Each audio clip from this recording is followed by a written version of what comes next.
কেউ বলছে মাদ্রাসায় সন্ত্রাস তৈরি হয়, কেউ বলছে মসজিদ গুলো জঙ্গি আখ্যা তৈরি হয়েছে, কেউ বলছে মাদ্রাসা ভেঙে দাও, কেউ বলছে মসজিদ ভেঙে দাও। অথচ কারো বাপের থেকে আমরা করি না, নিজেরা নিজেদের প্রেম ভালোবাসা দিয়ে নিজে ধর্মকে পালন করে চলি। তারপরে একদল লোকের জবানে সন্ত্রাসীর কথা শোনো, এই যুবকেরা কখনো কি মনে পড়ে না ওদের? এটা আজকে নতুন নয়, যুগ যুগ ধরে চলে আসছে।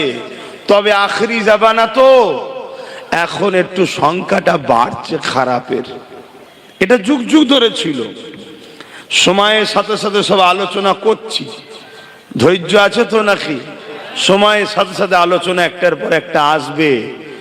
তা আমাদেরকে জানতে হবে, আমাদেরকে যে বিষয়গুলো চলছে তাম বিশ্ব জুড়ে কোরআনের বিরুদ্ধে, আল্লাহর বিরুদ্ধে, রাসূলের বিরুদ্ধে, দ্বীন ইসলামের বিরুদ্ধে যেভাবে ষড়যন্ত্র চলছে, এই বিষয়টা কি নতুন না আগেও হয়েছিল? একটু আওয়াজ দিয়ে বলবেন, আগে হয়েছে না হয়নি? আল্লাহর বিরোধীকারী কি আজকে জমিনের উপরে প্রথম? অথচ আমার আল্লাহ তাকেও বানিয়েছে, তাকেও খাওয়ায়, কিন্তু আল্লাহ ছাড় দিয়েছে, ছেড়ে দেয়নি। আল্লাহর সব থেকে বড় বিরোধীকারী ছিল নমরুদ, ফেরাউন, যাদেরকে আল্লাহ ক্ষমতার এত বড় আসনে বসিয়েছিল, পৃথিবীর রাজা করেছিল নমরুদকে। হতভাগা নমরুদ রাজ ক্ষমতার জোরে আল্লাহর বিরোধী করেছে না করেনি? ডাইরেক্ট বিরোধী করেছে। আজ তো আমরা দেখছি রাজ ক্ষমতার লোকেরা কিছু লোককে পিছন থেকে সাপোর্ট দিয়ে বিরোধী করাচ্ছে, ঠিক না বেটি? ডাইরেক্ট এখনো আসেনি, আসবে সামনে, যদি আমরা গাফলতি করি। কেন? তারা জানে আমাদেরকে মিটাতে গেলে ঈমান নামক পাওয়ারটা প্রথম সরাতে হবে। তাদের কাছে 4টে পাওয়ার আছে, তাদের কাছে ম্যানি পাওয়ার আছে, ম্যান পাওয়ার আছে, মাসুল পাওয়ার আছে, এবং পৃথিবী জুড়ে তাদের সংগঠিত ম্যান্ডেট পাওয়ার তাদের কাছে আছে। কিন্তু আমাদের কাছে ম্যান পাওয়ার নাই, মাসুল পাওয়ার নাই, মানি পাওয়ার নাই, কিন্তু ম্যান্ডেট পাওয়ার, রাজ ক্ষমতাও নাই। কিন্তু তারা জানে আমাদের কাছে একটা পাওয়ার আছে, এই 4 পাওয়ারের মোকাবেলা করে সেই পাওয়ার সব সময় কামিয়াবি হয়। ওই পাওয়ারটার নাম হলো ঈমানের পাওয়ার। জোরে বলুন সুবহানাল্লাহ, আরো চিৎকার দিয়ে বলুন সুবহানাল্লাহ। হতে পারি আমি গুনাহগার, হতে পারে আমরা অনেকে নামাজ কাজা করে ফেলেছি, হতে পারে আমাদের অনেকের মাথায় টুপি নেই, হতে পারে আমরা হালকা বয়সে একটু ভুলভাল করে ফেলি, কিন্তু যদি আমাদের হৃদয়ে আল্লাহ রসুলের মহব্বত, আদব সবার আগে থাকে, হতে পারে আমরা বিভিন্ন দল করি, হতে পারে আমরা বিভিন্ন কাজকামের মধ্যে আছি, হতে পারে আমরা বিভিন্ন জায়গায় বসবাস করি, কিন্তু সবকিছুর আগে যখন ইসলাম, কোরআন ও আল্লাহ ও রসুল আমাদের হৃদয়ে থাকবে, জানবেন আমাদের মধ্যে ঈমানের পাওয়ারটা কিন্তু আছে। জোরে বলুন সুবহানাল্লাহ। তখন পৃথিবীর সব অপশক্তি আমাদেরকে মিটাতে চাইলো, মিটাতে পারেনি, তারা মিটে গেছে। তাই তারা আজও ডাইরেক্ট আসেনি, পিছনে অর্থ হোক, অস্ত্র হোক, বিভিন্ন সহযোগিতা দিয়ে ইসলামের বিরুদ্ধে এবং আমাদের ঈমানকে লুটার জন্য কোটি কোটি টাকা খরচ করে ইসলামের ধর্মগুরু সাজিয়ে আমাদের সমাজে ঘোরাচ্ছে। তাদের কাজ কি? তারা আমাদেরকে মারবে না, তারা আমাদেরকে বুঝিয়ে বাজিয়ে আল্লাহ ও রসুলের প্রেম ও আদব থেকে সরাবে, নবীর প্রেম ও আদব থেকে সরাবে। তারা আমাদেরকে কোরআনের পক্ষে আন্দোলন করা থেকে বিরত রাখবে। তারা আমাদেরকে দ্বীনের ব্যাপারে কোনো জালিম কিছু কথা বললে তারা আমাদেরকে বলবে একটু মিনিয়ে জুনিয়ে চলতে হয়, কি করা যাবে, এভাবে আমাদেরকে তারা দমিয়ে রাখবে। শুনছেন তো নাকি? মনে রাখবেন, এ জীবন কখনো চিরস্থায়ী নয়। কথা কোনো মন দিয়ে শোনেন, কেন আজকে যে সময় এসেছি, এ সময় শুধু অকিয়া ঘটনা বলার সময় আর নয়। হ্যাঁ, হকিয়া ঘটনাও শোনাবো, কারণ ইতিহাস ঘটেছে নতুন প্রজন্মকে শিখাবার জন্য। কারবালা হয়েছে, কিয়ামত পর্যন্ত উম্মতে মুহাম্মাদীকে শিখাবে বলে, আরে তুই তোর জানের মায়া করিসনি, নবীর খানদানের আওলাদ হয়ে ৭২ জনকে কারবালায় শহীদ করেছে হকের জন্য, আল্লাহর জন্য, দ্বীনের জন্য। জোরে বলুন সুবহানাল্লাহ। এই ইতিহাস এজন্য ঘটে আমাদেরকে শিক্ষা দেবে বলে। খুব ভালো তারে তাই কথাগুলো মন দিয়ে শোনেন। তাই আমাদের দুই দিক দিয়ে দুশ্মনী এখন হচ্ছে।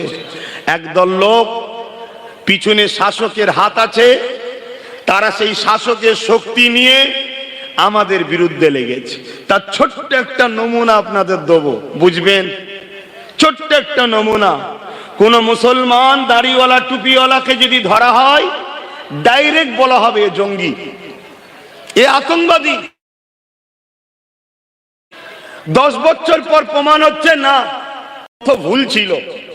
আর গত কয়েকদিন আগে মুর্শিদাবাদে রেল লাইনের পাট্টিতে বোম দিচ্ছিল, ডাইরেক্ট ভিডিও সহ ধরা পড়লো। তাদেরকে ছেড়ে দেওয়া হলো, কারণ কি? তারা মুসলমান নয়। কথা মাথায় ঢুকছে না? ঢোকে না? আজকে যদি কোন মুসলমান, এই দুটো ছেলে যদি হতো, পুরো মিডিয়া আজকে তোড়পাড় করতো, পুরো মিডিয়া তোড়পাড় করতো। তারপরে আজকে একদল রাজনীতির লোকেরা আছে, বুঝতে পারছো, যারা দেশটাকে শেষ করছে, ওরা তো পুরো দুনিয়া তোড়পাড় করে ফেলতো। কিন্তু আজকে ছেড়ে দিল না, দিল না। তাহলে আজকে বড় প্ল্যান, বুঝতে পারছেন যে এদের পিছনে শাসকের হাত আছে। তাই এরা অন্যায় করার পর, ধরা পড়ার পরও সঙ্গে সঙ্গে জামিন হয়, খালাস হয়ে যায়। আর মুসলমান ঘরের ছেলে, সে যদি দেশপ্রেমিক হয়, তাকে যদি সন্দেহ করে নিয়ে যাওয়া হয়, 10 বছর ধরে তাকে তদন্ত করার পর বলা হয়, তাও একটা ছোট্ট পেপারের এক কোণে বেরোবে না ও নির্দোষ ছিল। আমার কথাই কি অসুবিধা হচ্ছে আপনাদের? অকিয়া শোনাবো, দাঁড়ান না বাপ, অকিয়া শোনাবো। আমি প্রথম দুশ্মন গুলোকে একটু চিনাই। তবে মনে রাখবেন, এটা নতুন নয়। যুগে যুগে এইভাবে ইসলামের ওপরে, ও ইসলামের অনুসারীদের ওপরে যুগে যুগে এইভাবে জুলুম অত্যাচার হয়েছে, কিন্তু কখনো আমাদেরকে তারা পরাজিত করতে পারেনি। জয় আমাদেরই হয়েছে। জোরে বলুন সুবহানাল্লাহ।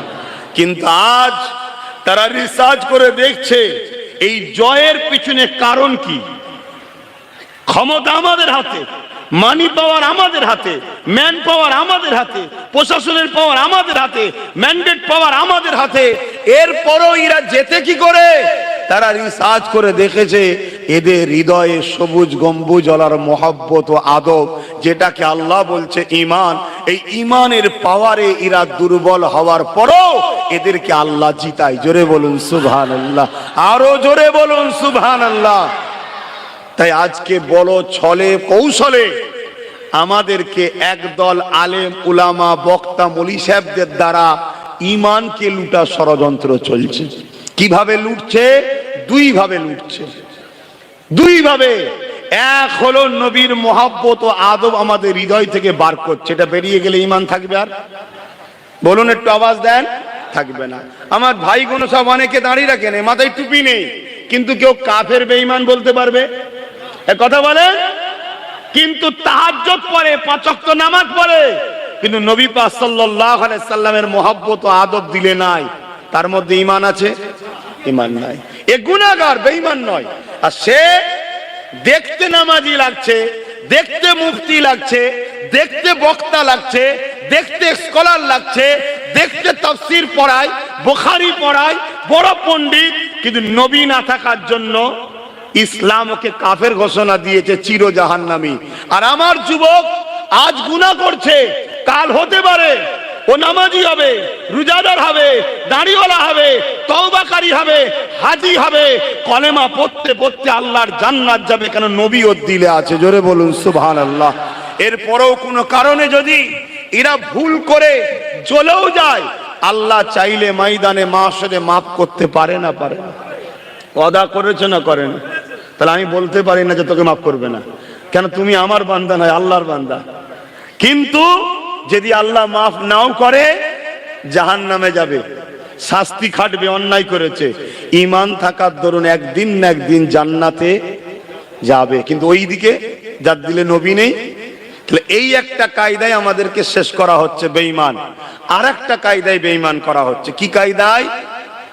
ইসলামের দুশ্মনদের সাথে সাপোর্ট করানো হচ্ছে, ইসলামের দুশ্মনদের ঘরে সাপোর্ট করানো হচ্ছে। যারা কোরআন মিটাতে চায়, যারা মাদ্রাসা মিটাতে চায়, যারা মসজিদ মিটাতে চায়, যারা ওয়াকাফকে মিটাতে চায়, বড় প্ল্যান করে তাদেরকে শক্তিশালী করার ষড়যন্ত্র চলছে। বলুন, ইসলামের দুশ্মনকে শক্তিশালী করলে তারা শক্তিলে ইসলামের উপরে আঘাত করবে না করবে না? ইসলামের শক্তিলে তারা তাদের শক্তিলে ইসলামের মসজিদ ভাঙবে না ভাঙবে না? মাদ্রাসা ভাঙবে না ভাঙবে না? কোরআনকে বন্ধ করা ষড়যন্ত্র করবে না করবে না? এই কাজে যদি কোনো নবীর উম্মত মুসলমান দাবিদার তাদেরকে সাপোর্ট করে শক্তিশালী করে, ঈমান থাকবে? আওয়াজ দেন। কিন্তু এই সবের মূলে নেতৃত্ব দিচ্ছে কারা? একদল তথাকথিত সুরাতে সকলে মৌলানা, ওই সররুল উলামা, খারাপ উলামারা আজকে সমাজে কাজ করছে। এই শুনছেন? এই জায়গাতেই আমার আলোচনা আজকে, এই জায়গাটায়। কেন আমি আবার বলে যাচ্ছি, ইতিহাস পড়ো, ইতিহাস দেখো। এ যুব সমাজ যদি পড়তে না পারো আজকে শোনো, এটা নতুন নয়। ফেরাউনের মতো রাজা মুসা নবীকে মিটাবার জন্য হাজারো চেষ্টা করেছিল। আল্লাহ মুসা নবীকে বলল, মুসা যাও, ফেরাউন সীমা লঙ্ঘন করেছে, ও নিজেকে খোদা দাবি করেছে, মানুষগুলোকে তার উপাসনা করাচ্ছে, মানুষগুলোর উপরে জুলুম করছে, বনি ইসরাইলকে হত্যা করছে, মানুষকে জেলে দিচ্ছে, তাদের উপরে তাদের সম্পদকে লুণ্ঠন করছে। আজকের ফেরাউনরাও করে না করে না? একটু আওয়াজ দিয়ে বলবেন না? আরে ছোট ছোট ফেরাউন হলো, করে না করে না? এই খাঁচায় যারাই থাকবে তারাই ফেরাউন। সে দাঁড়ি রেখে হোক আর দাঁড়ি চেচে হোক, পুরুষ সেজে হোক আর মহিলা সেজে হোক, মুসলমান সেজে হোক আর গায়ের মুসলমান সেজে হোক, যারাই জুলুম করে তারাই হলো সব থেকে বড় সন্ত্রাস। যারা মানুষের হককে মেরে নেয় তারাই হলো সব থেকে বড় সন্ত্রাস, তারাই হলো সব থেকে বড় জঙ্গি, তারাই হলো সব থেকে বড় আতঙ্কবাদী।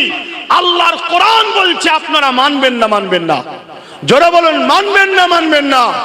কিন্তু আজকে এই সন্ত্রাসদের মোকাবেলায় আমাদের মতো দাড়িওয়ালা টুপিওয়ালা উলামারা যখন প্রতিবাদ করবে, তারা তখন রাজ ক্ষমতা দিয়ে আমাদেরকেই আবার জঙ্গি বলবে। শুনছেন না শোনেননি? কিন্তু ইতিহাসের পাতা সাক্ষী দিচ্ছে, তাদের হাজারো বলাতে আমার নবীর পক্ষের উলামাদের কোনো যায় আসেনি, আগামী তো আসবে না।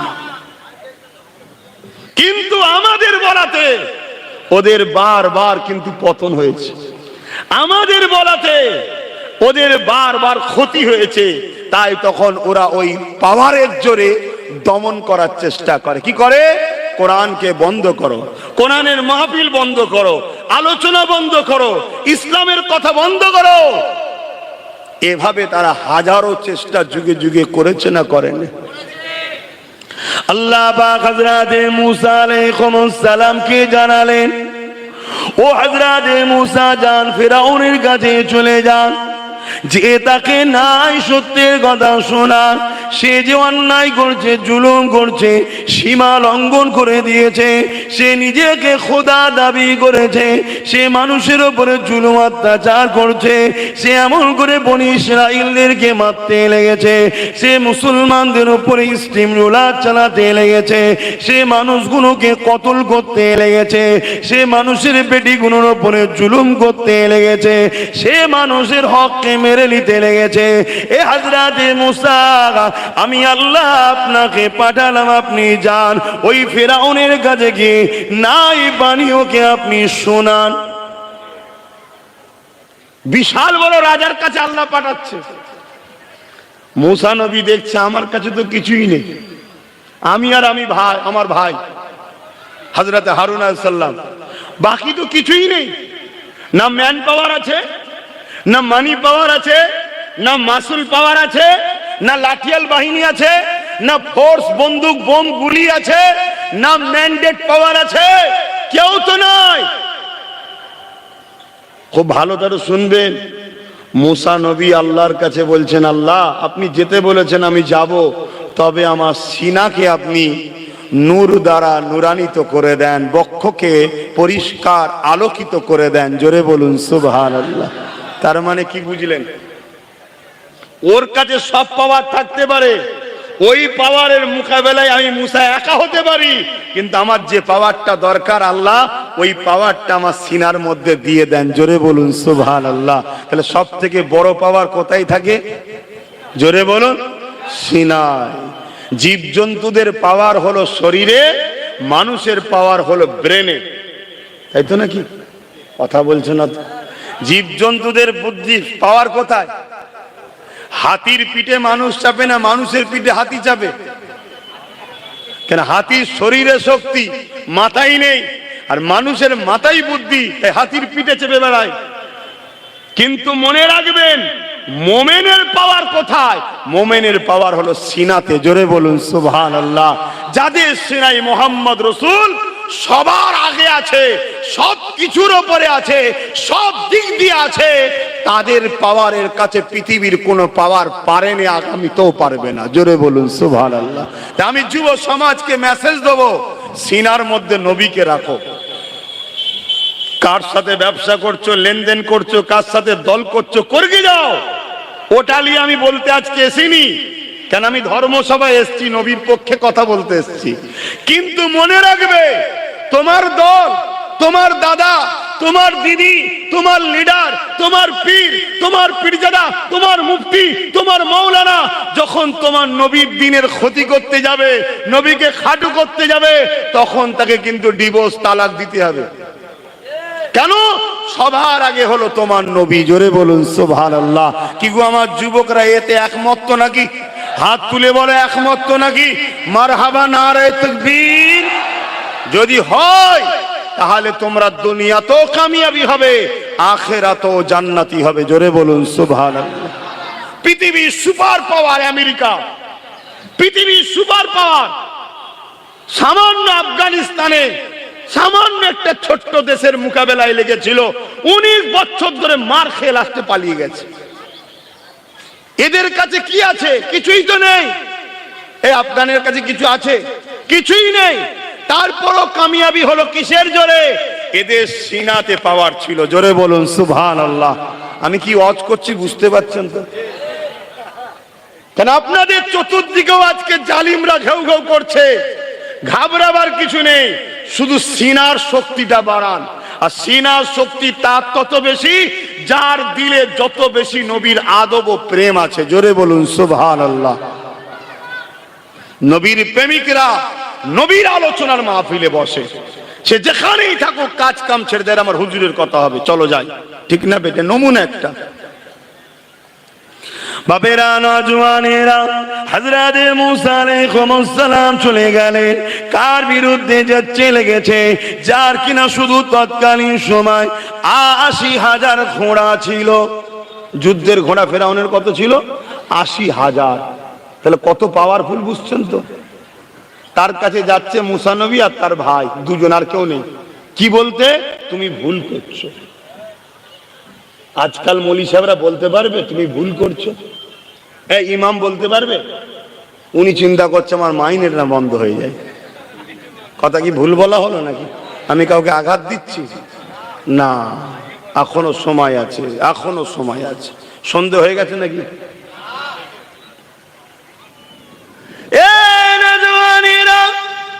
এমন বিভাগে প্রেমিকেরা ভুল আমাকে বুঝলে হবে না। কেন? আমি এসেছি আমার নবী পাকের পক্ষে, কোরআনের পক্ষে, দ্বীনের পক্ষে কথা বলতে। তাই আপনাদেরকে জানিয়ে দিয়ে যায়, হযরত মুসা আলাইহিস সালাম ফিরাউনের কাছে চলে গেল। ফিরাউনকে যে বলতে লাগলো, এ ফিরাউন, তুমি অন্যায় করছো, জুলুম করছো, তুমি মানুষের উপরে অত্যাচার করছো, তুমি এখনো জুলুম বন্ধ করো, ইত্যাদি ইত্যাদি কথা যখন বলল, ফিরাউন রেগে লাল হয়ে গেল। মুসা নবীকে অনেক দিক দিয়ে ক্ষতি করার চেষ্টা করেছে, কিন্তু ফিরাউনের সব থাকার পরও মুসা নবী সিনার পাহাড়ের কাছে ফিরাউন দুর্বল হয়ে গেল। লাস্টে ফেরাউন ভাবলো মুসা মনে হয় জাদু করে, যে যে লাইনের রে বাবা, মুসা মনে হয় জাদু করে, তা জাদুকর নিয়ে আসো। কত জাদুকর? 70,000 জাদুকর জোগাড় করেছে। কত? সংখ্যাগুলো মনে রাখবেন, 70,000 জাদুকর। মুসা নবী যাচ্ছে একা, সাথে ভাই হারুন, দু ভাই যাচ্ছে, আর তো কেউ নেই, যাচ্ছে 70,000 জাদুকর। কেন? জনগণ মুসা নবীর দিকে আসতে চায়, ফেরাউনের ভয়ে আসতে পারেনি। আজও জনগণ কোরআনের মাহফিলে আসতে চায়, আজকের ফেরাউন গুলোর জন্য পারেনি।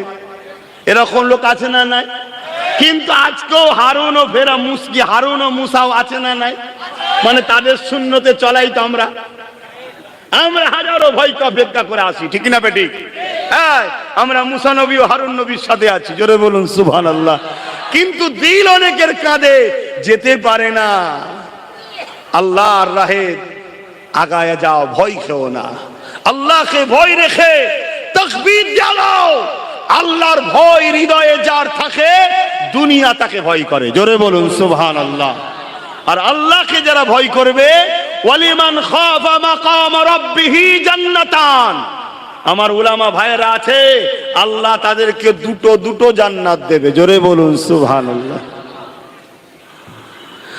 হযরত মুসা আলাইহিস সালাম চলে গেল, ফেরাউন 70,000 জাদুকরকে ডেকেছে। ফেরাউনের জাদুকরেরা তারা একটা করে রশিকে জমির উপরে ফেলে দিল, ওই রশিগুলো একটা একটা সাপ হয়ে গেল। এ যুবকেরা, তরুণেরা, 70,000 দড়ি, 70,000 সাপ, দেখতে কেমন লাগছে ভয়ঙ্কর, বুঝে দেখো। হযরত মুসা আলাইহিস সালামের হাতে একটা লাঠি ছিল, আশা ছিল, ওই লাঠিটা যে জমিনে ফেলে দিল, ওই লাঠিটা বিশাল এক সাপ হয়ে গেল। ওই লাঠির সাপটা মুসা নবীর হাতের ফেরা সাপ, লাঠিটা ওই সাপ হয়ে যে। এ যুবকেরা, তরুণীরা, বাপেরা, এইভাবে যত ফেরাউনের সাপ ছিল, ওই নবীর জাদুঘরের সাপ ছিল, ওই সাপগুলোকে সব গিলে গিলে খেতে লাগলো। কিন্তু এখানে একটা মজার বিষয় আপনাদের জানায়, মুসা নবী লাঠি ছেড়েছে, সাপ হয়ে গেছে, ফেরাউনের জাদুকররাও লাঠি ছেড়েছে, সাপ হয়েছে। কিন্তু মুসা নবী যখন লাঠিটা ফেলেছে, মুসা নবী সাপ হয়ে যাবার সাথে সাথে ওই 70,000 জাদুকর ফেরাউনের পয়সায় যে এসেছিল, সে আর দাঁড়ালো না, তারা আগিয়ে এসে মুসা নবীর কদমে পড়ে গেল। ও হযরতে মুসা, আমরা ভুল করেছি, ক্ষমা করো, আমাদেরকেও ঈমানের কলেমা পড়িয়ে দাও। আরো জোরে বলুন সুবহান।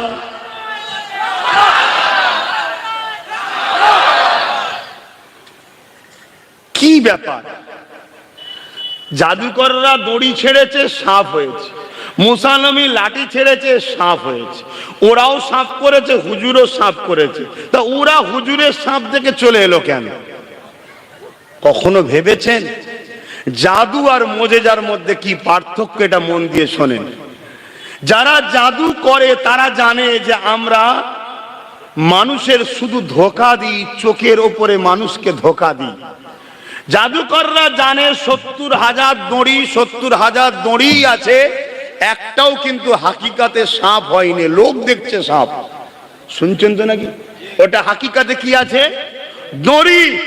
কিন্তু জাদুকররা দেখছে, আরে মুসা যে লাঠিটা রাখলো, ওই লাঠি তো লাঠি আর নেই রে, সত্যিকারেরই সাপ হয়ে গেছে। জোরে বলুন সুবহানাল্লাহ, আরো চিৎকার দিয়ে বলুন সুবহানাল্লাহ।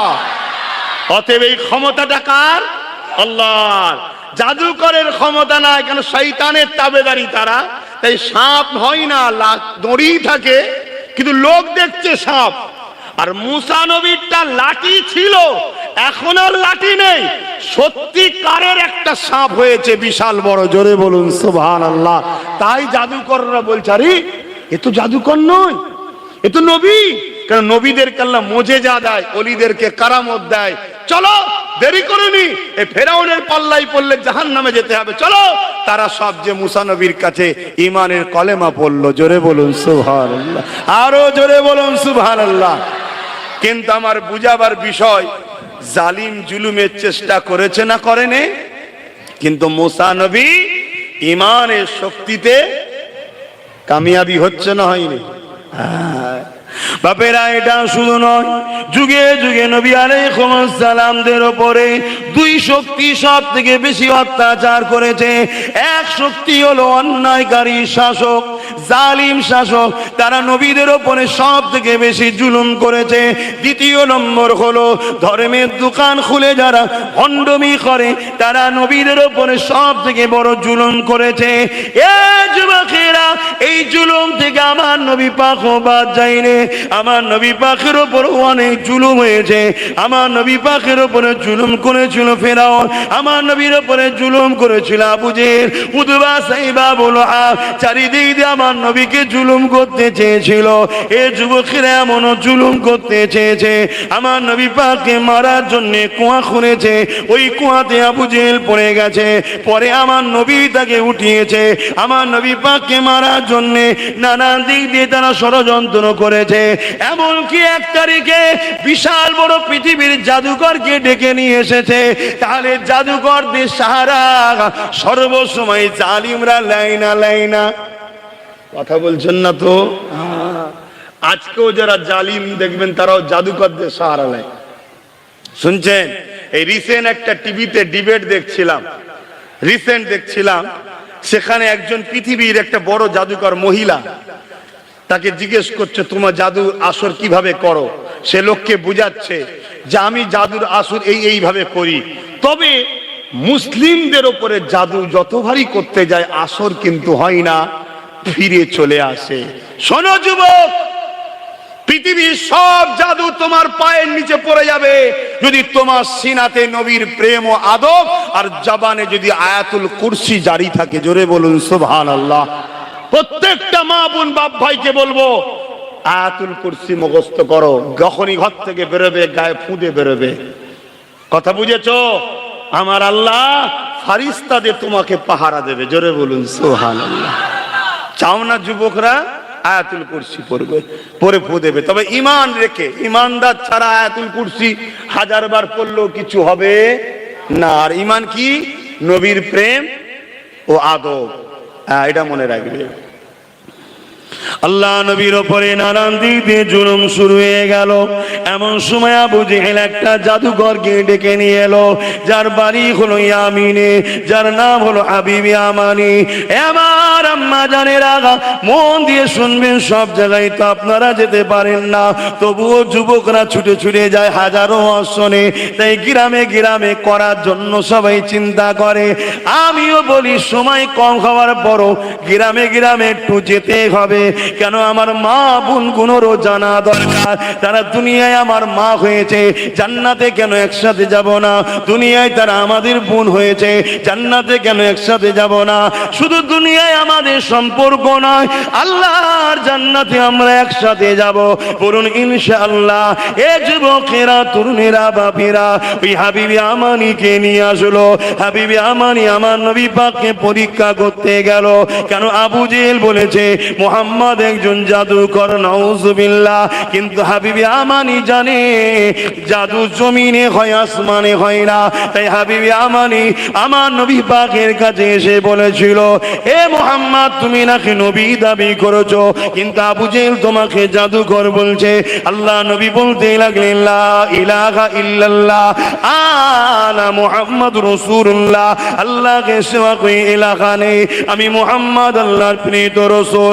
এ যুবকের হাবিবি আমানি ওই সময় বলেছিল, তাহলে আসমানে কিছু করে তুমি দেখাও। কেন? নবীরা মুজিজা দেখায়, তুমি মুজিজা দেখো। হাবিবি আমানি জানে জমিনে দেখাবো না। কেন? জমিনে জাদুও চলে, আমি বুঝতে পারবো না। এই আসমানে দেখায়, আসমানে জাদু চলে না। এই হাবিবি আমানির কথা শুনে আমার নবী পাক যখন আসমানের দিকে মুখটা তুললেন, পূর্ণিমার চাঁদ উঠেছিল। আমার নবী পাক বলতে লাগলো, এই হাবিবি আমানি রে, ওই আকাশের চাঁদটাকে কি দুটুকরো করে দিলে হবে?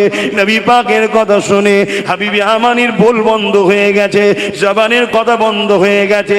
চাঁদ দুটুকরো করবে কি কথা, এটা কি কখনো সম্ভব? আমি হাবিবে আমানিটাই কথা বলতে পারেনি, কিন্তু হাবিবে আমানি জানে না কে ইশারাটা দেবে, জিনার ইশারাতে চাঁদ তো দূরের কথা ডুবা হওয়া সূরজ আবার ফিরে এসেছিল। মাইকের আওয়াজে বুঝছেন তো নাকি? আমার নবী হযরতে আলীর নামাজ কাজা হয়ে গেছিল, জানেন তো নাকি? আসরের নামাজ, সূর্য ডুবে গিয়েছিল, আল্লাহ নবী বললেন আসো। সূর্য উঠেছিল না ওঠেনে? আরে ইনাকে লিডার বলে মানো, বাকি কার পিছনে ছোট তোমরা? হ্যাঁ, কে কাকে মানছে দেখার দরকার নেই। তোমরা উম্মতে মুহাম্মাদি, তোমাদের লিডার ইনি, তোমাদের নেতা ইনি, তোমাদের শাহিনশাহ ইনি, তোমাদের নবী ইনি। আব্বাসও তোমাদের লিডার নয়, আব্বাসও ইনার গোলাম। কথা মাথায় শুনছে? কিন্তু দুশ্মনী করবে ইসলামের বিরুদ্ধে যারা, তাদের ঝান্ডা ধরে ঘুরে ইনাকে লিডার বলে মানবো, এটাকে মুনাফিকি ছাড়া আর কিছু নয়। শুনছেন তো নাকি?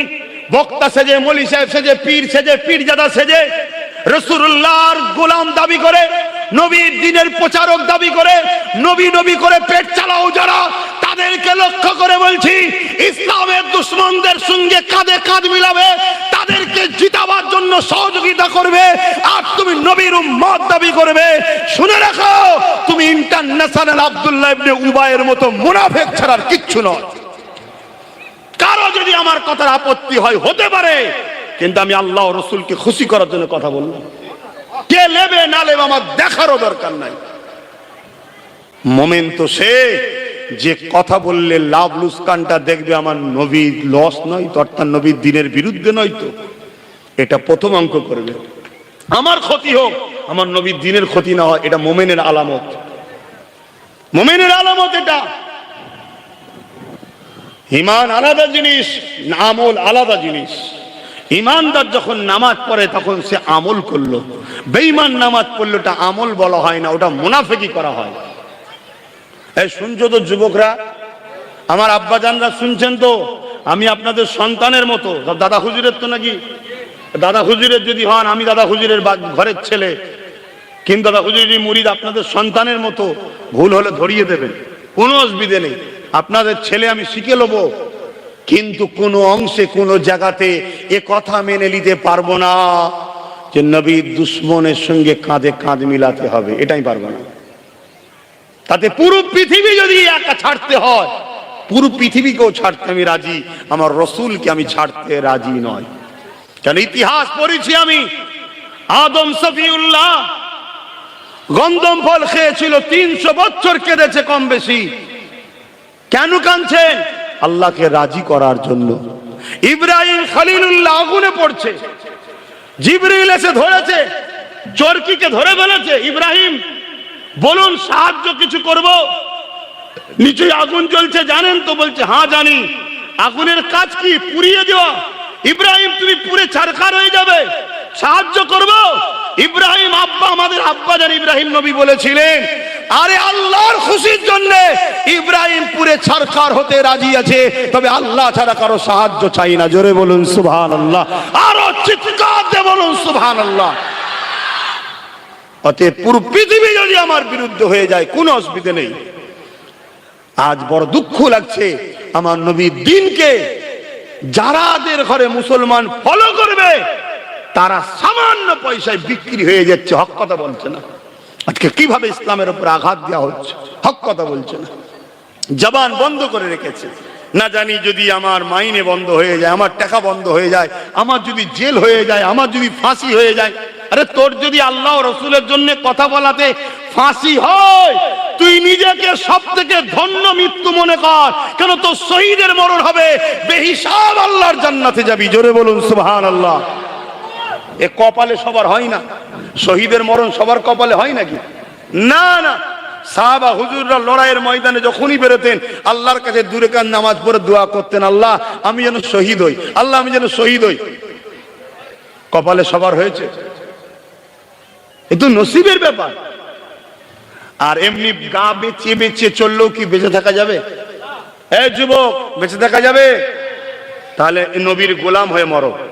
দাড়ি রাখো, মাথায় টুপি দাও, নামাজ পড়ো, নবীর দরুদ শরীফ পড়ো, নবীর পক্ষে দাঁড়াও, ইসলামের পক্ষে দাঁড়াও, ইসলামের পক্ষে ঝান্ডা ধরো, হকের পক্ষে থাকো, গরিবের পক্ষে থাকো, এতিমের পক্ষে থাকো, মজলুমের পক্ষে থাকো, দেশের পক্ষে থাকো, দেশের গাদ্দারদের বিরুদ্ধে লড়াই করো।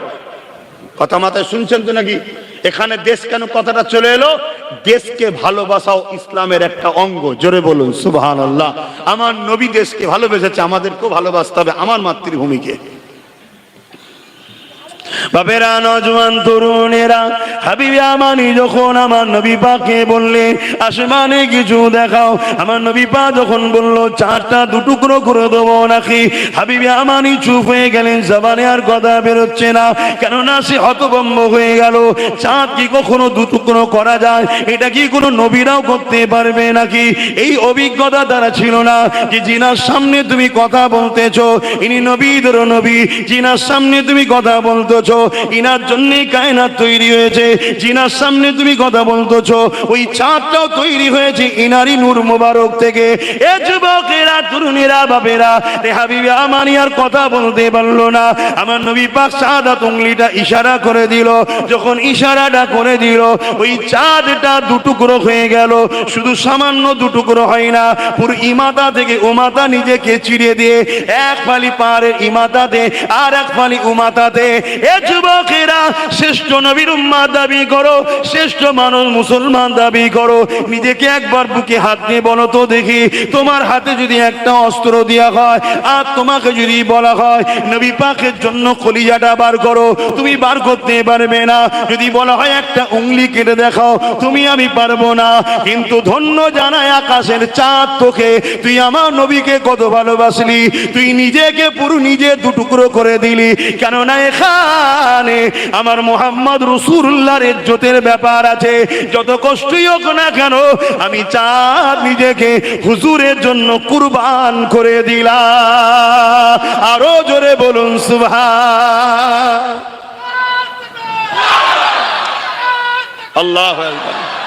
আর যারা বড় বড় ইসলামের রহনুমা সেজে বসে আছে, ইসলামের ডিফেন্সকারী, সে মৌলী সাহেব হোক আর নেতা সেজা হোক, যেসব মুসলমান আছে, বলো তাদেরকে যদি বলা হয় তুমি তোমার দলের নেতা যখন ইসলামের বিরুদ্ধে কথা বলবে, তুমি দাঁড়িয়ে গিয়ে বলো এটা ভুল বলছো, বলবে কেউ? এক কথা বলে, কেন বলবে না? পরের বারে যদি টিকিট না পাই। আমার কথা কি খারাপ লাগলো? তাহলে এটা কিসের মুসলমান? আর এই মুসলমানের উপরে তুমি আমি যদি ডিফেন্স করে চলি, ভরসা করে চলি, তাহলে এরা তো যে জালিমদের কাছে ভেতরে ভেতরে বিক্রি করবে। তাই তো আজকে আমার মসজিদকে বাঁচাতে পারছি না, আমার মাদ্রাসা ভাঙা হচ্ছে, আমার কবরস্থানকে বুলডোজার দিয়ে তুলে দেওয়া হচ্ছে, আমার মসজিদে বুলডোজার চলছে, আমার মসজিদের সামনে এসে বাঁদরগুলো নাচছে, এই সব গাদ্দার মুনাফিক নেতাগুলোর জন্য, যাদেরকে দেখতে মুসলমান কিন্তু এরা নিজেদের পদ, নিজেদের গাড়ি, নিজেদের বাড়ি ছাড়া আর কিচ্ছু বোঝে না। এরা এক বড় ইসলামের কথা বলবে না।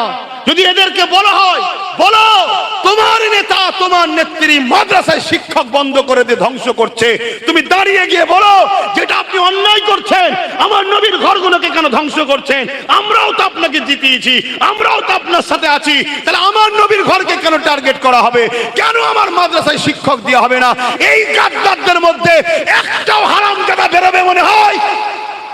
কথা বলা বেরোবে? এরা আমাদের মাথায় বসে আছে, তাহলে আমাদের উপরে খোদার গজব হবে না তো কাদের উপরে হবে? হ্যাঁ, কাদের উপরে হবে? অতএব বাপ জান আমার, ভাই জান আমার, মন দিয়ে বোঝেন। আর আমার মতো লোক যখন আপনাদেরকে জাগাবে যে আসো মাদ্রাসা বাঁচাবার জন্য ভাবতে হবে, এই সকল গাদ্দার হারামখোর গুলো তখন আবার আমাকে বলবে আব্বাস জঙ্গি, আব্বাস সন্ত্রাস, এই বলবে না? বলবেন। অতএব হারামজাদাদের চিনা দরকার আছে না নাই? হ্যাঁ, চিনুন। আর এটাও আপনাদের বলে যায়, নিজেদের লাইফে যা ভুল করছেন করুন, একটা সন্তান কিন্তু আপনার ভবিষ্যৎ, ওই সন্তানটা যেন বিস্ফল রেখে যাবেন না। আমার কথা খারাপ লাগছে নাকি? এটা আওয়াজ দিয়ে বলবেন খারাপ লাগছে। একটা সন্তান আপনি রেখে যাচ্ছেন, ওই ফল আপনার, ওইটাকে যেন বিস্ফল রাখবেন না। যদি বিস্ফল রাখেন, ও সমাজকে শেষ করবে আর কবরে আপনি ধুলাই খাবেন। নিজের লাইফে যা করছেন করুন, সন্তানের যখন সময় আসবে, এর চেয়ে বেশি খুলে বলতে পারছি না, তখন একটু পাক পবিত্র হয়ে তওবা করে উজু করে উভয় এক জায়গায় যান। কথা মাথায় ঢুকলো না ঢুকলো নি? এবং আল্লাহর কাছে তখন একটু রোনাজারি করে বলুন, আল্লাহ আমরা তো বড় পাপী, কিন্তু যে ফলটা দেবেন আপনার দিনের যেন খাদেম হয়, খারাপ দেবেন না।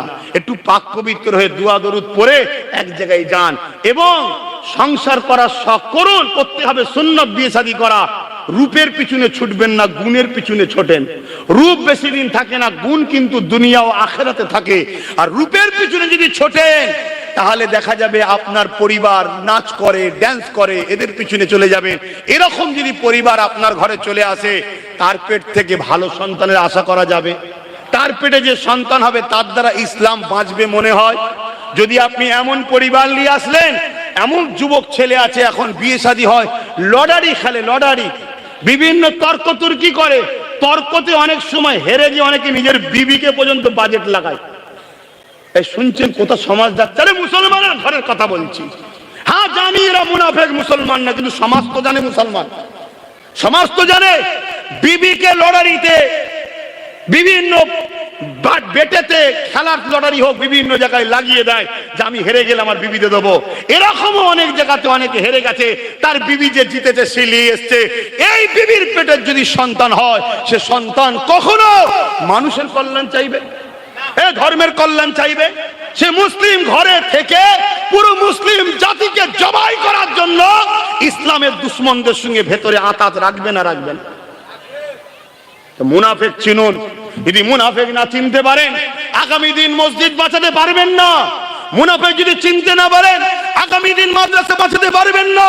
কলিকাতার রাজপথে দাঁড়িয়ে যে চিৎকার দিয়ে বলেছিল মসজিদ আমি বাঁচাবো, মসজিদের জন্য চিল্লাবো, গত কদিন পেপারে দেখছেন না ইসলামের সবথেকে বড় দুশমন উত্তর প্রদেশের টাকলার সঙ্গে কথা বলছে, দেখেছেন না? দেখেন, এই মুনাফেক গাদ্দার গুলোকে চিনুন। যদি এদেরকে চিনতে না পারেন, আল্লাহর ঘর বাঁচাতে পারবেন না। আর আল্লাহর ঘর যদি আপনার সামনে শহীদ হয়, আর আপনি যদি ঘরে পরিবার নিয়ে হালুয়া রুটি খেয়ে বেড়ান, নিরাপদে গায়ে হা হা লাগান, মনে রাখবেন আপনার জন্য জাহান্নাম অপেক্ষা করছে, জান্নাত নয়। হতে পারে আপনি পীর সাহেব, আল্লাহর কাছে পীর সাহেব নয়, মানুষের কাছে।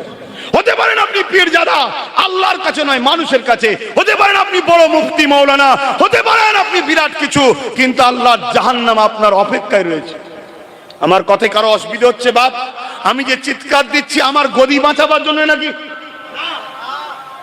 আজান হচ্ছে, আচ্ছা আজানটা হয়ে যাক, কেউ উঠাউঠি নাই। দুয়ার পর এখনো একটা নামাজ হবে, অসুবিধা আছে?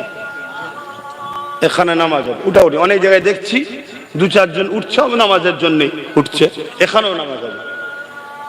এই মাহফিলের গুরুত্ব কে অবজ্ঞা করবেন না। আর যেসব ভাইগুলো হন রাস্তায় আছো, যদি কোরআনের পক্ষে হও, রাস্তায় দাঁড়াবে না, চলে আসো, আমাদের ভাই, আমাদের সাথে মিশে যাও। আর এরপরেও যদি তোমাদের ভালো না লাগে, কিছু বলার নেই। আর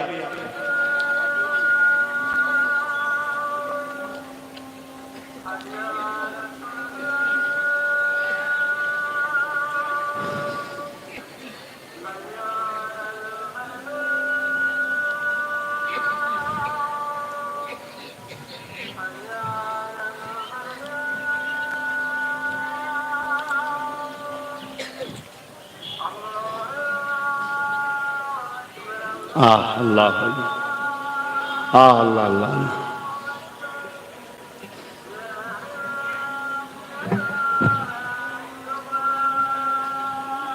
আল্লাহ আল্লাহ। এই যে আজান হচ্ছে, উত্তরপ্রদেশে আজান দেওয়ার জন্য একজনকে 2 লক্ষ টাকা ফাইন করেছে, শুনছেন আপনি? আজান দেওয়ার জন্য তাকে 2 লক্ষ টাকা, কথা বলছে না তো, ফাইন করেছে। আরে আমার নবীর কথা শোনো, মুনাফিক কে? মুনাফিক তো সে যে তোমার সাহায্য নিয়ে তোমার বন্ধুর সঙ্গে উঠা বসা করে, সে হলো মুনাফিক। শুনছেন না? শোনেন না? আজকে আমাদের সাহায্য নেবে, আমাদের দিয়ে সবকিছু করাবে, আর লাস্টে আমাদের দুশ্মনের সঙ্গে যে তুমি হই হই করবে। এই মুনাফিকদের চিনা দরকার আছে না নাই? সতর্ক হন।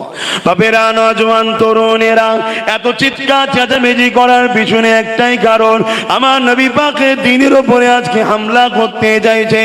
এ যুবকেরা, তরুণেরা, বাপেরা, এই হামলাকারীরা যুগে যুগে করেছে, তারা মিটে গেছে, আমরা কখনো মিটিনি, অর্থাৎ ইসলাম কখনো মিটে যায়নি। কিন্তু আজকে দুঃখের বিষয় হলো এটা, আর দাড়িওয়ালা টুপিওয়ালা মোল্লা মনি সাহেব সেজে একদল মানুষ ঘুরে বেড়ায়, যারা কিনা আমার নবীর দুশ্মনদের সঙ্গে কাঁধে কাঁধ মিলিয়ে চলে, যারা মাদ্রাসা দুশ্মন, মসজিদের দুশ্মন, কোরআনের দুশ্মনদের সঙ্গে মুখে মুখ রেখে কথা বলে। এটা আমার উম্মতের জন্য বড় ধোঁকা হচ্ছে।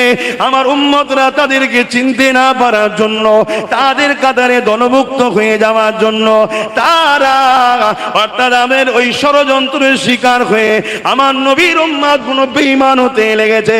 আমি আপনাদেরকে বলি, কোন আলেমকে দিয়ে নবীর বিবেচনা করবেন না, কোন পীর সাহেবকে দিয়ে নবীর বিবেচনা করবেন না, সবাইকে বিবেচনা করবে আমার নবীকে মাপকাঠি করে।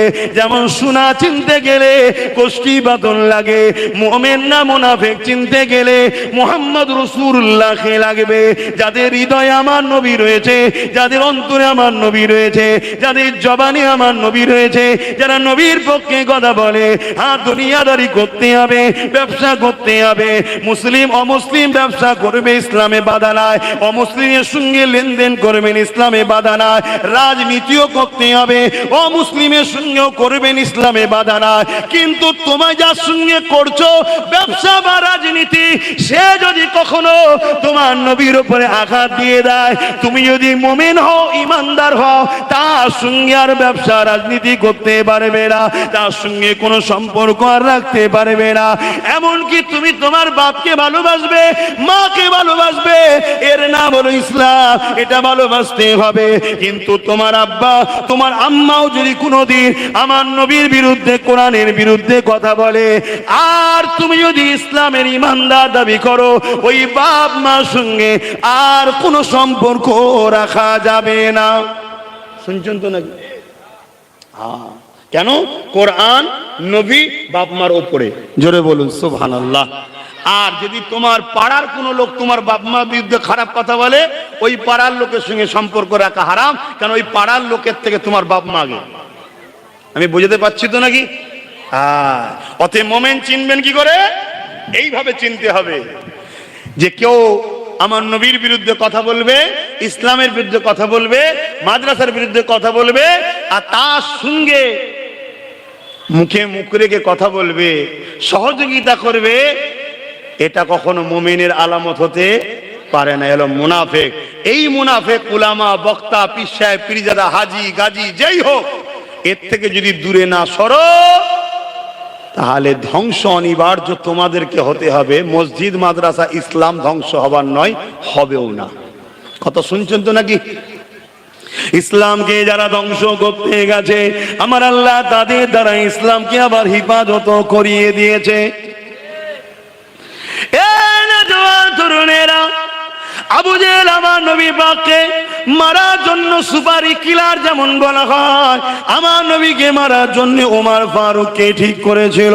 হযরত ওমর ফারুক তখন আমার নবী সম্বন্ধে সঠিক তথ্য পাইনি, তাই ওমর বহু দ্বন্দ্ব হলো, এমন করে খোরা টাকা পয়সা পাবে, এই জন্য আবু জেহেলের প্রস্তাবে রাজি হয়ে গেল। আমার নবী পাককে শহীদ করে দেবে বলে, আমার নবী পাকের বিরুদ্ধে লড়াই করবে বলে হযরত ওমর রওনা দিতে লেগেছে। এ যুবকেরা, তরুণেরা, বাপেরা, এদিকে আমার আল্লাহ পাক দোয়া করতে এলে, আমার নবী পাক দোয়া করতে লেগেছে, ও রব্বি আল্লাহ, হয় ওমর না হয় আবু জেহেল, দুজনের মধ্যে একজনকে আমার পক্ষে দাঁড় করিয়ে দেন, তাহলে সাহাবাদের বড় সুবিধা হবে, ইসলামের প্রচারের বড় আসান হয়ে যাবে। আমার আল্লাহ দোয়া কবুল করে নিল। হযরত ওমর যখন আমার নবীর দরবারে চলে এলেন, আমার নবী পাকের দরবারে এলেন, অনেক বড় কথা, ওমর এসেছিলেন তরোয়াল দিয়ে আমার নবীকে শহীদ করবে বলে, কিন্তু ওমর আসার সময় বলেছিল, এ আবু জেহেল, 39 জন হয়েছে, 40 আর হতে দেব না। আর আমার আল্লাহ জানিয়ে দিল, ফেরেশতারে, ওমরকে যেতে দে, যেতে দে, যেতে দে, আমি আল্লাহ ওমরকে আমার নবীর গোলাম বানিয়ে 40 বানাবো। আরো জোরে বলুন সুবহান। ইসলামের হিফাজত কে নিয়েছে? নবী। ইসলাম মানেন তো নাকি? নবী যা করেছে ওটাই ইসলাম। নবীর হিফাজত, কোরআনের হিফাজত, ইসলামের হিফাজত আল্লাহ নিজের কুদরতি হাতে রেখেছে। আকাশে চাঁদ উঠলে পৃথিবীর কুকুর যদি এক হয়ে ঘেউ ঘেউ করে, চাঁদের কিছু হবে? আমার নবীর বিরুদ্ধে পৃথিবীর মানবরূপী পশুগুলো যদি চিল্লায়, আমার নবীর কিছু হবে না। কিন্তু আমরা যে প্রেম করি বলি, প্রেমের ইজহার দেখাতে হবে না? এখানে জম কম বেশি সবার বিয়ে শাদী হয়েছে, সন্তানও হয়েছে, তাই তো নাকি? এখন পাড়ার দুটো লোক, তুমি বাপ আর তোমার দুটো জন যুবক ছেলে পাশে দাঁড়িয়ে আছে, তোমার ছেলেদের সামনে তুমি বাপ, তোমাকে দুটো ছোট বড় কথা বলছে, তুমি দোষী নয় তাও ছোট বড় কথা বলছে। তোমার ছেলে কোনো যদি বলে, আরে আমার আব্বা তো চোর নয়, চোর বলছো তো কি হয়েছে, চোর বলছো তো কি হয়েছে, চুপ যদি থাকো তাহলে বলো তোমার বাপ কি তোমাদের উপরে খুশি হবে? কি বলবে, কি রকম ছেলে রে তোরা, কিচ্ছু বললি না। এখন তুমি যদি বলো, আব্বা ও তুমি কি সত্যি চোর নাকি বলছো, আর তবুও তো বলা দরকার ছিল কিছু, কি বলবে না? বলবে না। তাহলে আমরা নবীর উম্মত দাবি করব, কোরআনের প্রেমিক দাবি করব, আজকে কেউ আমার নবীর বিরুদ্ধে, কোরআনের বিরুদ্ধে কথা বলবে, এতে কোরআন ও নবীর কিছু যায় আসে না জানি, কিন্তু আমাদের প্রেমের ইজহার প্রকাশ করা দরকার আছে না নাই? জোরে বলেন আছে না নাই? আমার নবী দুনিয়া থেকে চলে যাওয়ার পর মুসাইলামাতুল কাজ্জাব নামে একজন গাদ্দার মুনাফিক বেঈমান বেরিয়েছিল, যে খাতমে নবুয়াতের বিরোধী করে নিজেকে নবী দাবি করেছিল। আমার নবী পাক সাল্লাল্লাহু আলাইহি সাল্লামের সাহাবী হযরত আবু বকর সিদ্দিক রাদিয়াল্লাহু তাআলা, জিনার বংশের আওলাদ আমরা, রক্তের আওলাদ আমরা, আমার নবীর বংশের সন্তান, সিদ্দিক আকবরের খুন আমরা। কথা মাথায় ঢুকছে? আমরা হলাম নবীর বংশের সন্তান, নবীর বংশের সন্তান, আর সিদ্দিক আকবরের খুন। এটা মাথায় রাখবেন, অনেকে ভুল করে ফেলে। আমরা নবীর বংশের সন্তান আর সিদ্দিকে আকবরের খুন। তো সিদ্দিকে আকবর সাহাবা হুজুরদেরকে ডাক দিলেন, বলো আমার নবীর বিরুদ্ধে এরকম ভাবে কথা বলেছে, এর বিষয়ে কি করা যেতে পারে? সাহাবা হুজুররা বললেন, আমিরুল মুমিনিন, আপনি আমাদের লিডার, আপনি যা বলবেন তাই। হুজুর তখন পর্দা নিয়েছে, ইন্তেকাল করে আখিরাতের রাস্তায় রওনা দিয়েছেন। তাই হযরত আবু বকর সিদ্দিক বললেন, ঠিকই কথা, তোমরা তো আমার উপরে দায়িত্ব দিচ্ছ, কিন্তু আমি আবু বকর দুটো কথা বলবো। প্রথম কথা, কে কি বলছে আমার নবীর উপরে, তে আমার নবীর কিছু যায় আসে না। কেউ যদি মিথ্যা নবী দাবি করে, আমার নবীর কিছু অসুবিধা আছে? কেন আল্লাহর কোরআন বলছে, ওয়ালাকির রাসূলুল্লাহি ওয়া খাতামান নবীন, আমার নবী হলো শেষ নবী। নবী যখন শেষ নবী আল্লাহ বলে দিয়েছে, 100টাও যদি নবী বেরোয়, আমার নবীর কিছু হবে? কেন আল্লাহর খাতায় তো সে নবী নয়, ঠিক না বেঠিক? তাই হযরত আবু বকর সিদ্দিক বললেন, এতে আমার নবীর কিছু যায় আসে না, কিন্তু আমরা নবীকে যে ভালোবাসি বলি, আমাদের কিছু ইজহার দেখাবার দরকার আছে না না? তাই হযরত আবু বকর সিদ্দিক বললেন, শোনো নবীর সাহাবারা, আমার ভাইরা, আমি আবু বকর মুসাইলামাতুল কাজ্জাবকে বুঝাবো যে তুমি কোরআনের বিরোধী করছো, কোরআনের বিরোধী করছো, ফিরে আসো, ভুল করো না। কোরআন বলছে, ওয়ালাকির রাসূলুল্লাহি ওয়া খাতামান নবীন, আমার নবী হলো শেষ নবী, অতএব তুমি কোরআনের বিরুদ্ধে কথা বলছো, এ কথা বলা বন্ধ করো, তওবা করো, ফিরে আসো।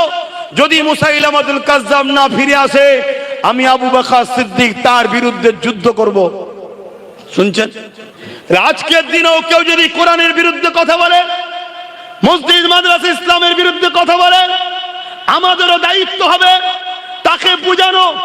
সে যদি না বোঝে, জীবনের শেষ নিঃশ্বাস পর্যন্ত বুকে তাজা খুন দিয়ে শাহাদাত বরণ করতে হলেও করব, তার বিরুদ্ধে আমাদেরকে সংগ্রাম করতে হবে। জোরে বলুন ঠিক না বেঠিক?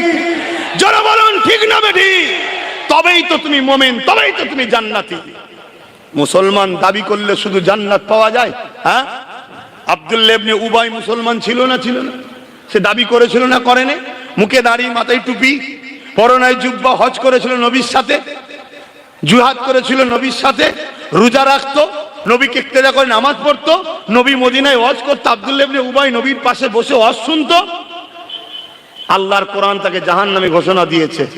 আর হযরত আবু বকর সিদ্দিক এগুলোই ছিল, আল্লাহ তার নবী তাকে জান্নাতি ঘোষণা দিয়েছে। জোরে বলুন সুবহানাল্লাহ। কারণ কি?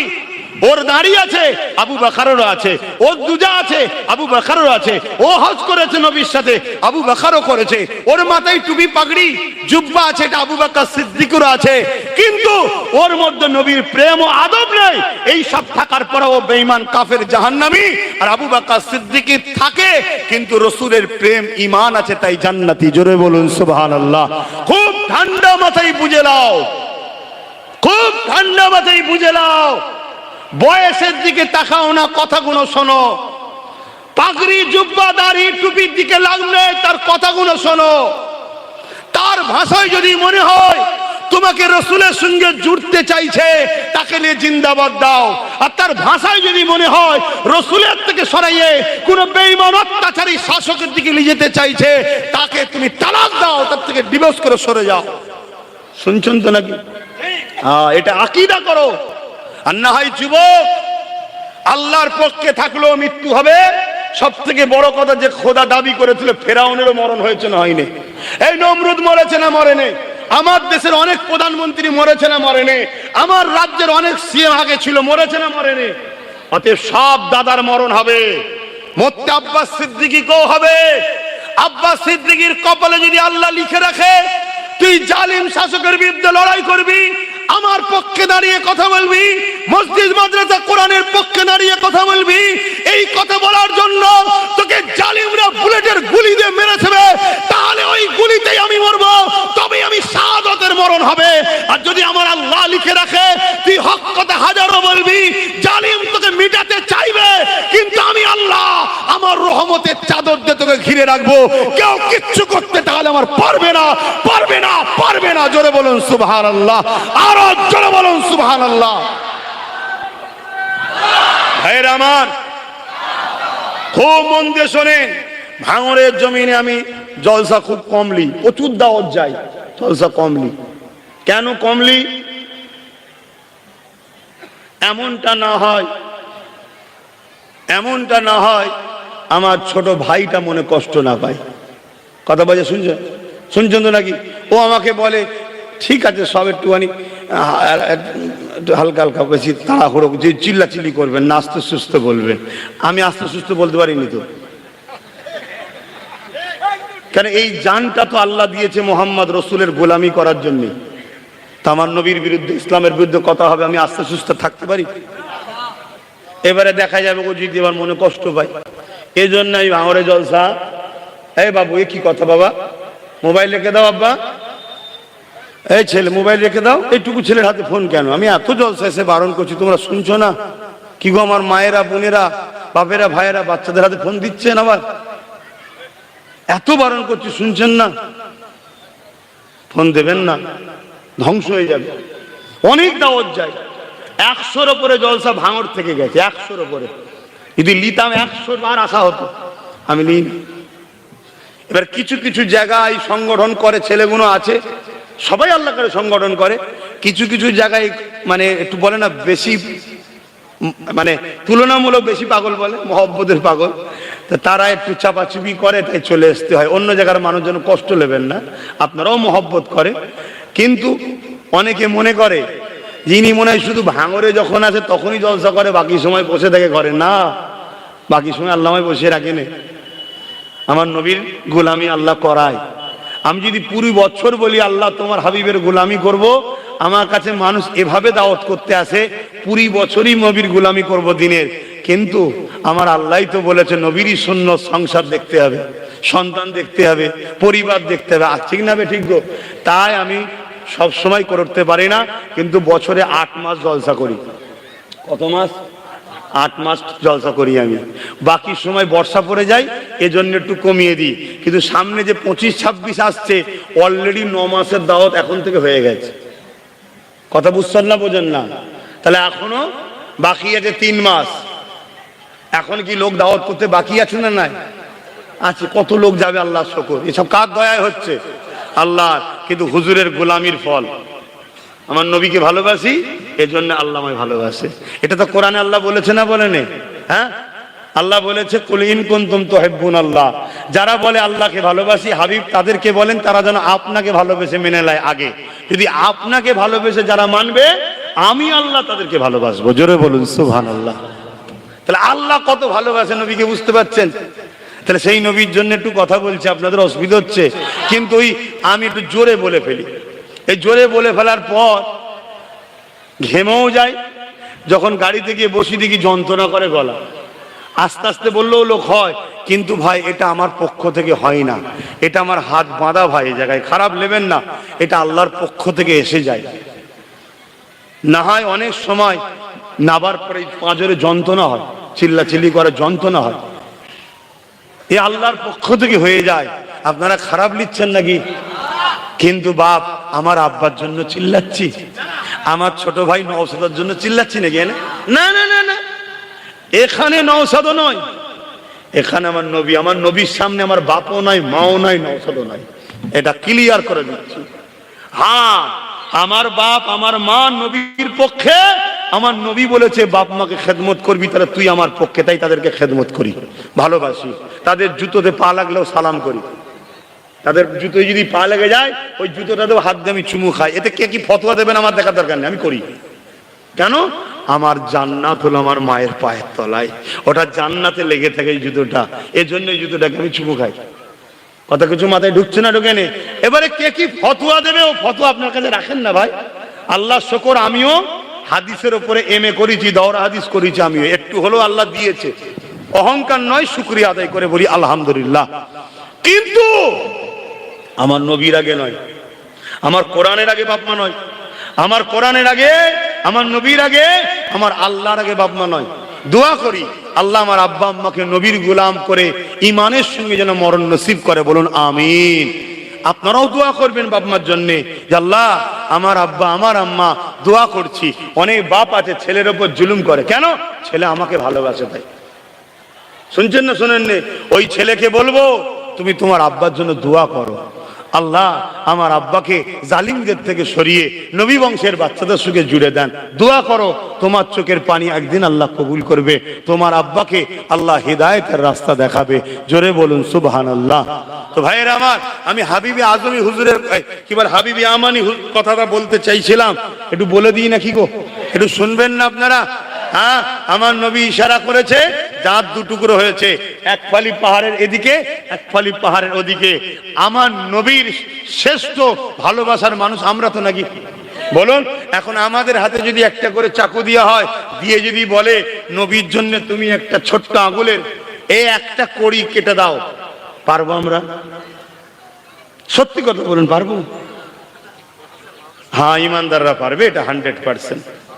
ইমানদাররা পারবে। হয়তো তোমার ব্রেনে যাচ্ছে পারবো না পারবো না, কিন্তু তুমি পেরে যাবে, আল্লাহ তোমায় করিয়ে দেবে। জোরে বলুন সুবহানাল্লাহ। যদি সত্যি তুমি নবী প্রেমিক হও, তুমি পেরে যাবে।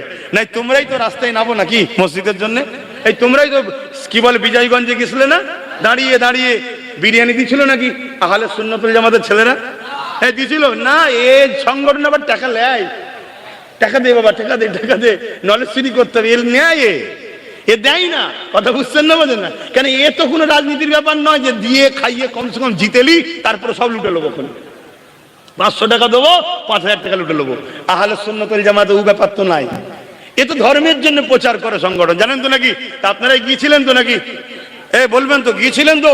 কত কষ্ট করে রোদে বিনা পরিশ্রম খাওয়াতে নিজেরাই গাড়ি ভাড়া করে বা হেঁটে হুঁটে সাইকেলে করে তেলে ভরে মোটরসাইকেলে সব গিয়েছিলেন। কিন্তু আবার যদি ডাকি মসজিদ মাদ্রাসা ওয়াকাফের জন্য, ইসলামের জন্য, আবার যাওয়া যাবে তো? হাত তুলে বলুন, যাওয়া যাবে তো? একটু ভাবছি ঘটকপুরের ওই পাটটা একটা করব, ঘটকপুকুরে একটু ওই পাটটা একটা করব ভাবছি। কারা কারা যেতে পারবেন ইসলামের জন্য? নারায়ে তাকবীর!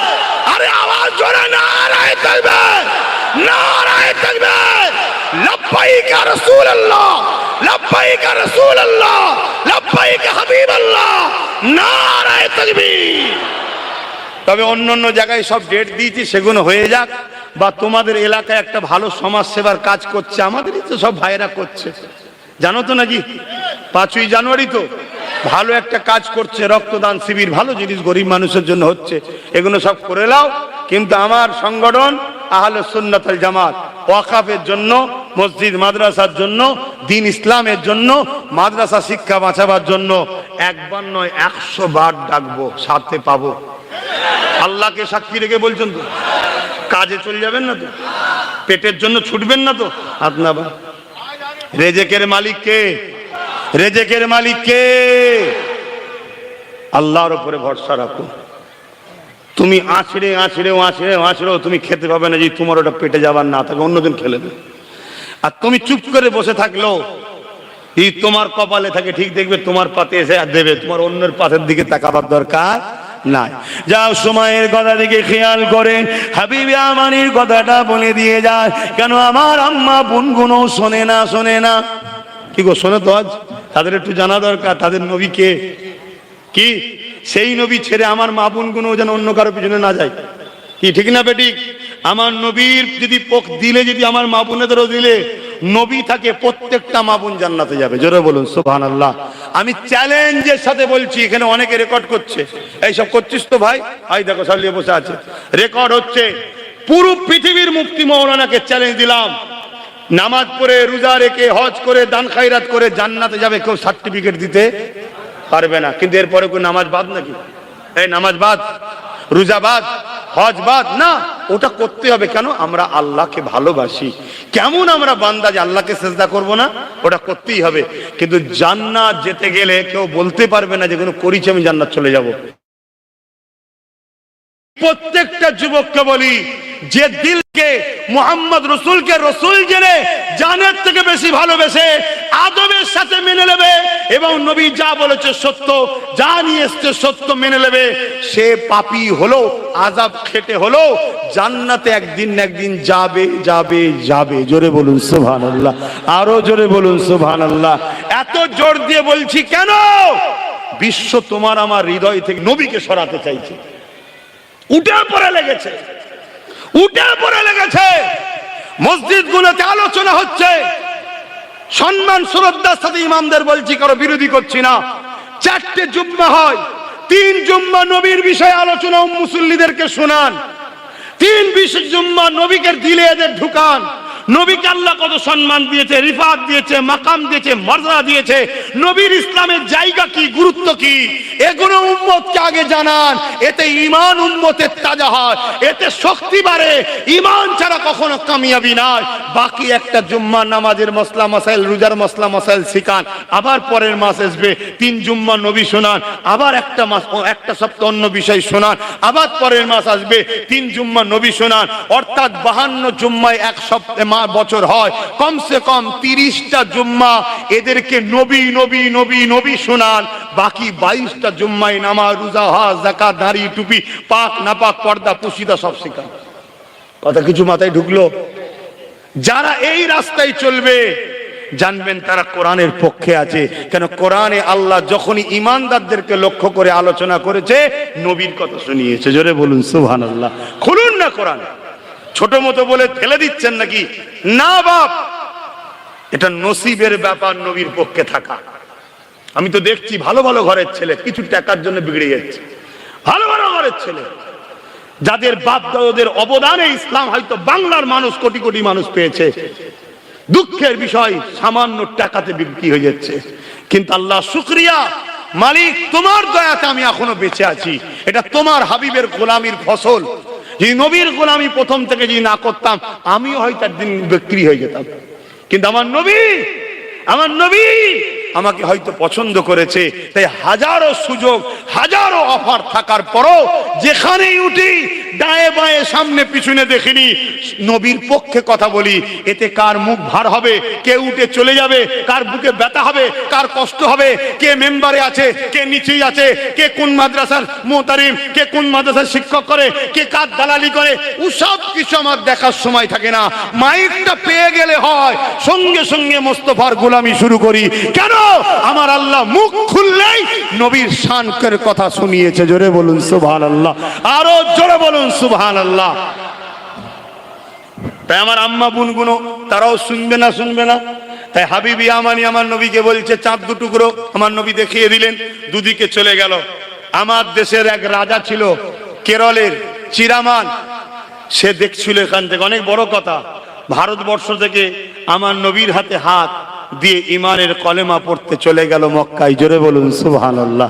এই দৃশ্য দেখে কলেমা পড়ে নিল। আবু জেহেলের পাশে যারা ছিল তারাও কলেমা পড়লো। কিন্তু আবু জেহেল হাবিবি আমানিকে বলছে, দেখেছো কত বড় জাদুকর? টাইম কিন্তু এখনো আছে, মেঘলা বলে ঘাবড়াবেন না, আমি ঠিক সময় ছেড়ে দেবো, উজুও করবেন, নামাজও পড়বে। এই অকেয়াটা বলেই সালাম পড়াবো। আপনাদের অসুবিধা হচ্ছে? বাবেরা, নওজোয়ান তরুণেরা, কিন্তু হাবিব ইয়ামানি তখনও কলেমা পড়েনি। এ নওজোয়ানেরা, এতটা সহজে ইসলাম আসেনি গো তোমার ভাঙড়ের জমিনে। এত মসজিদ, এত মাদ্রাসা, এত দাড়ি, এত টুপি এমনি আসেনি, এমনি আসেনি, এমনি তো এমনি পাওনি গো। আর ভাঙড়ের মানুষ বিশেষ করে বলে যায় তোমাদেরকে অনেক বেশি টার্গেট করা হয়েছে। শুনছেন তো নাকি? কেন? তোমাদের মধ্যে যে একতা আছে, তোমাদের মধ্যে যে ইউনিট আছে, তোমাদের মধ্যে একে অপরের যে মিল মহব্বত আছে, বাইরে থেকে কোনো সন্ত্রাস এলে তোমাদের কাছে মোকাবেলায় পারে না। এই যে তোমাদের একতা রয়েছে, এই একতাটাকে টুকরো টুকরো করার জন্যে ইসলামের দুশমন গাদ্দারেরা হাজারো চেষ্টা করছে, হাজারো দিক দিয়ে চেষ্টা করছে। কখনো কখনো এমনও পরিকল্পনা হবে বিভিন্ন জিনিস তৈরি করার নামে তোমাদের এলাকা সম্পদকে নিয়ে তোমাদের ঘরে বিচ্ছিন্ন করে দেবে। এই সংখ্যাগরিষ্ঠ থেকে সংখ্যালঘু করে দিবার প্ল্যান হবে। এ যুবকেরা তাই বলে দিয়ে যায়, এর কারণ হলো এটা, ভাঙড়ের মুসলমানদের মধ্যে ইমানের জজবা আছে। এদের মধ্যে আর কিছু হোক চাই না হোক, হালকা বয়সের যুবক হলো, ভুল হয়তো করে ফেলেছে, কিন্তু ইমানের জায়গায় এরা পাকাপোক্ত রয়েছে। কেন থাকবে না? ভাঙড়ের মাটিতে শুয়ে আছে আল্লাহ পাকের একটা পবিত্র আত্মা, আমার আল্লাহ পাকের পেয়ারা বান্দা সুলতান আসগর আলী হুজুর। সেনা ছত্র ছায়াতে আপনারা রয়েছে, তিনার রুহানি ধোঁয়া আপনারা পেতেছে। তাই ভাঙড়কে মিটাবার জন্য, ভাঙড়কে টুকরো টুকরো করার জন্য, ভাঙড়ের জমিকে হরণ করে নিয়ে বিভিন্ন জিনিস করার নামে মুসলমানদের ঘরে বিচ্ছিন্ন করে দিবার হাজারো ষড়যন্ত্র প্ল্যান চলছে বাবা। এটা মিডিয়ায় পাবেন না, এটা বিভিন্ন জায়গায় শুনতে পাবেন না, কারণ এটা অন্তরের চোখের খবর তোমাকে জানাতে লেগেছি। তাই বলে দিয়ে যা, যেভাবে একতা হয়ে আছো একতা হয়ে থাকো। ছদ্মবেশী মুনাফিক দেখে এমন করে গাদ্দার মুনাফিকদের পাল্লায় পড়ে নিজেদের মধ্যে ডিভাইড হয়ে যেও না, মিলে মিশে থাকো, লোভ লালসা করতে যেও না। কেননা সামান্য লোভে কিছু খেতে গিয়ে এত বড় বিপদ এসে যাবে। তাই প্রবাদ বাক্য আছে, লোভে পাপ, পাপে মৃত্যু, তখন আর কোনো উপায় থাকবে না। এ যুবকেরা, তরুণেরা, তাই আবু জেহেল হাবিব ইয়ামানিকে বুঝাতে লেগেছে মোহাম্মদ কত বড় জাদুকর, দেখো আকাশের চাঁদকে দুটুকরো করে দিল। কিন্তু হাবিব ইয়ামানি জানে মোহাম্মদ জাদুকর নয়, কেন আকাশে জাদু চলে না। কিন্তু হাবিব ইয়ামানি তখনও কলেমা পড়ে নে গো, তখনও মুসলমান হয়ে যায়নি গো। হাবিব ইয়ামানি আমার নবী পাককে লক্ষ্য করে বলে, এ আব্দুল্লাহর বেটা মুহাম্মদ সাল্লাল্লাহু আলাইহি ওয়াসাল্লাম, বলতে কি পারবে আমার অন্তরে একটা কষ্টদায়ক কথা রয়েছে, ওই কথাটা কি তুমি বলতে পারবে? বড় দুঃখের সাথে বলতে হয়, তৎকালীন বেঈমানেরা জানতো নবী তারা হবে যারা অন্তরের খবর বলতে পারবে। আজকের মুফতি মাওলানারা বলে নবী নাকি অন্তরের খবর জানে না। এই মুনাফিক গাদ্দার গুলোকে চিনুন, এরা বিদেশি টাকা নিয়ে আমার নবীকে অন্তরের খবর জানে না শিখাচ্ছে। কোন মুসলমান যদি বলে নবী অন্তরের খবর জানে না, সঙ্গে সঙ্গে বেঈমান কাফের হয়ে যাবে। আমার নবী পাককে অন্তরের খবর জানাবার ক্ষমতা আমার আল্লাহ দিয়ে দিয়েছে। এ যুবকেরা, তরুণেরা, অবশ্যই গায়েবের খবর আল্লাহ জানে, কিন্তু গায়েবের খবর নবীও জানে। নবী জানে, আল্লাহ জানে, পার্থক্যটা কোন জায়গায়? নবীকে আল্লাহ জানার ক্ষমতা দিয়েছে, আর আমার আল্লাহকে কেউ ক্ষমতা দেয়নি। তিনি খোদ মালিক, তিনি জানে। এই জায়গায় এক হলো না, যেখানে এক হয়নি ওখানে সেরকম হয়নি, এই ঘাবড়াবার কিছু না। এই যুবকের হাবিব ইয়ামানি বলতে লাগলো, আমার অন্তরের মধ্যে একটা কষ্টদায়ক কথা আছে, ওটা কি বলতে পারবে? আল্লাহ নবী বলল, এ হাবিব ইয়ামানি রে, তোমার একটা 8 বছরের কন্যা সন্তান আছে, যে কিনা জন্মগত প্যারালাইসিস, যে কিনা চলতে পারে না, হাঁটতে পারে না, উঠতে পারে না। তাই তুমি বাপ হয়ে ওই কন্যার এই দৃশ্যটা দেখে তোমার বড় কষ্ট বেদনা হয়। তুমি মনে করো তোমার কন্যা একদিন উঠলে তুমি বড় খুশি হবে। এই কথাটা শুনে হাবিব ইয়ামানি আর চোখের পানি রাখতে পারে না, কিন্তু তখনও কলমা পড়েনি। এত সহজে ইসলাম হয়নি বাপ। আজকে পেটের জন্য ইসলাম না শেষ হয়ে যায়, একটু মাথায় রাখেন। এ যুবকেরা, তখন হাবিবে আমানি কলমা পড়ে নে, সুজা চলে গেল ইয়ামিনে। তখন তো এত প্লেনও নাই, যাতায়াতের ব্যবস্থা নাই, উটের পিঠে অনেক দিন ধরে যেতে লাগে। হাবিবে আমানি ঘরে ফিরে গেল। ইয়ামানে গিয়ে নিজে ঘরের দরজা করে আঘাত দিল। দরজায় যখন আঘাতটা দিয়েছে, ওই দরজা খানাকে খুললো। হাবিবে আমানি চোখ বড় হয়ে গেছে, অবাক হয়ে দেখতে লেগেছে, আমার যে কন্যাটা হাঁটতে পারে না, চলতে পারে না, আজকের এই কন্যাটা নিজের পায়ে দাঁড়িয়ে দরজা খুলে দিয়ে হাঁটতে শুরু করেছে। আরো জোরে বলুন সুবহান। এ যুবক শোনো, আমার নবীকে লিডার বলে মানো। আমি আব্বাস সিদ্দিকী পৃথিবীর দ্বিতীয় কাউকে লিডার মানি না। আমার লিডার হলো মুহাম্মদ রাসূলুল্লাহ। যারা দুনিয়ার জমিনে রাজনীতি করছে, জুলুম যদি না করে, তাদের পক্ষে সাপোর্ট আমার থাকবে এতটুকু, কিন্তু লিডার বলে মানি না। লিডার আমার মুহাম্মদ রাসূলকে মানে। কেন? আমার নবী বলেছে, তোমরা জালিমদের পক্ষে থেকো না, এই জালিম যেই হোক তার পক্ষে থাকি না, তোমরা মুসলিমের পক্ষে থাকো। মজলুম যতই দুর্বল হোক না কেন, তার পক্ষে থাকি। কেন? আমার নবী জানিয়ে দিয়েছে, মুসলিমের পক্ষে কেউ না থাকো, আমার আল্লাহ তিনি থাকে। এ যুবকেরা, তরুণেরা, হাবিবে আমানি ঘরে গিয়ে নিজের কন্যাকে দাঁড়াতে দেখে আর হাঁটতে দেখে চোখের পানি আর রাখতে পারে না। হাবিবে আমানি বলতে লেগেছে, মারে অবস্থা কি করে দেখলাম মা, কি হয়েছে মা তোর বোনের মা? ওই কন্যা বলতে লেগেছে, বাবা এক রাত্রে ঘুমিয়েছিলাম, খবের মধ্যে একজন সুন্দর চেহারাওয়ালা মানুষ এসেছে। কি সুন্দর তিনাকে দেখতে, মানুষ যে এত সুন্দর হয় আব্বা কোনোদিন দেখিনি, কল্পনা করিনি মারে। তারপরে কি হয়েছে? ওই কন্যা বলতে লেগেছে, ওই সুন্দর চেহারাওয়ালা মানুষটা আমাকে বলতে লেগেছে, মারে উঠে দাঁড়াও। আমি বললাম, আমি প্যারালাইসিস, জন্মগত উঠতে পারি না। ওই মানুষটা বলতে লাগলো, মারে দিল থেকে বলো লা ইলাহা ইল্লাল্লাহু মুহাম্মাদুর রাসূলুল্লাহ। আমি পড়ে নিলাম, বললো বিসমিল্লাহ বলে উঠে দাঁড়াও। আমি যখনই উঠতে লাগলাম, আমার আব্বু হাবিবে আমানি, আমি উঠে দাঁড়াতে পারলাম, চলতেও শুরু করে দিয়েছি। এ যুবকেরা, হাবিবে আমানি জিজ্ঞাসা করে, মারে হবে জিনাকে দেখেছো? কিছু কি হুলিয়া বর্ণনা করা যাবে?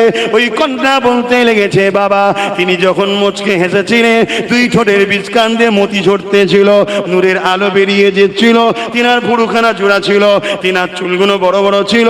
তিনার বর্ণনা কি দেবো আব্বা, এরকম মানুষ হতে পারে ভাবা যায় না। হাবিবে আমানি বুঝতে আর বাকি রইল না, চোখ ভরা পানি নিয়ে বলল, মারে আমি আর ঘরে যাব না, আমার কাজ বাকি আছে, দেরি আর করা যাবে না, আমাকে ফিরতে হবে। ওই সময় কন্যা বলে, তিনি একটা কথা বলেছিল আপনাকে জানাবার জন্যে। কি কথা বললে মা, তাড়াতাড়ি বল। ওই সময় কন্যা বলে, এ বাবা শুনে রেখে দাও, ওই মানুষটা ব্যক্তিটা বলেছিল, মারে তোমার আব্বা খুব শিগগিরই লা ইলাহা ইল্লাল্লাহু মুহাম্মাদুর রাসূলুল্লাহ এই কলেমা পড়ে নি আমার সাথে দাঁড়িয়ে যাবে। আরো জোরে বলুন সুবহান। এই ইসলামের বিরুদ্ধে যারা যাবে, তাদের বিরুদ্ধে আমাদের লড়াই আছে না নাই? যদি আমাদের পরিবারের সন্তান, বাপ বেটি, স্বামী স্ত্রী যেই হোক, তার বিরুদ্ধে আমাদের সংগ্রাম আছে না নাই? আজকে কেন্দ্র হুকুমত রাজ ক্ষমতার জোরে, মিলিটারি ফোর্স সব জায়গায় তার ক্ষমতা, অঙ্গরাজ্যগুলো তো সব তারই লোক।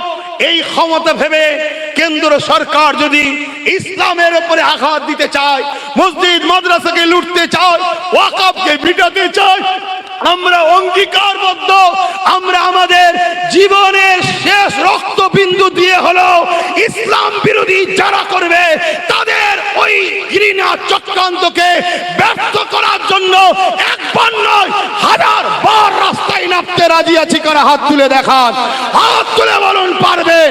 নারায়ে তাকবীর, নারায়ে তাকবীর। আল্লাহ হাতকে কবুল করুক, বলুন আমিন। আরো চিৎকার দিয়ে বলুন আমিন। এটা আমাদের ইমানি দায়িত্ব আছে, ঠিক না বেঠিক?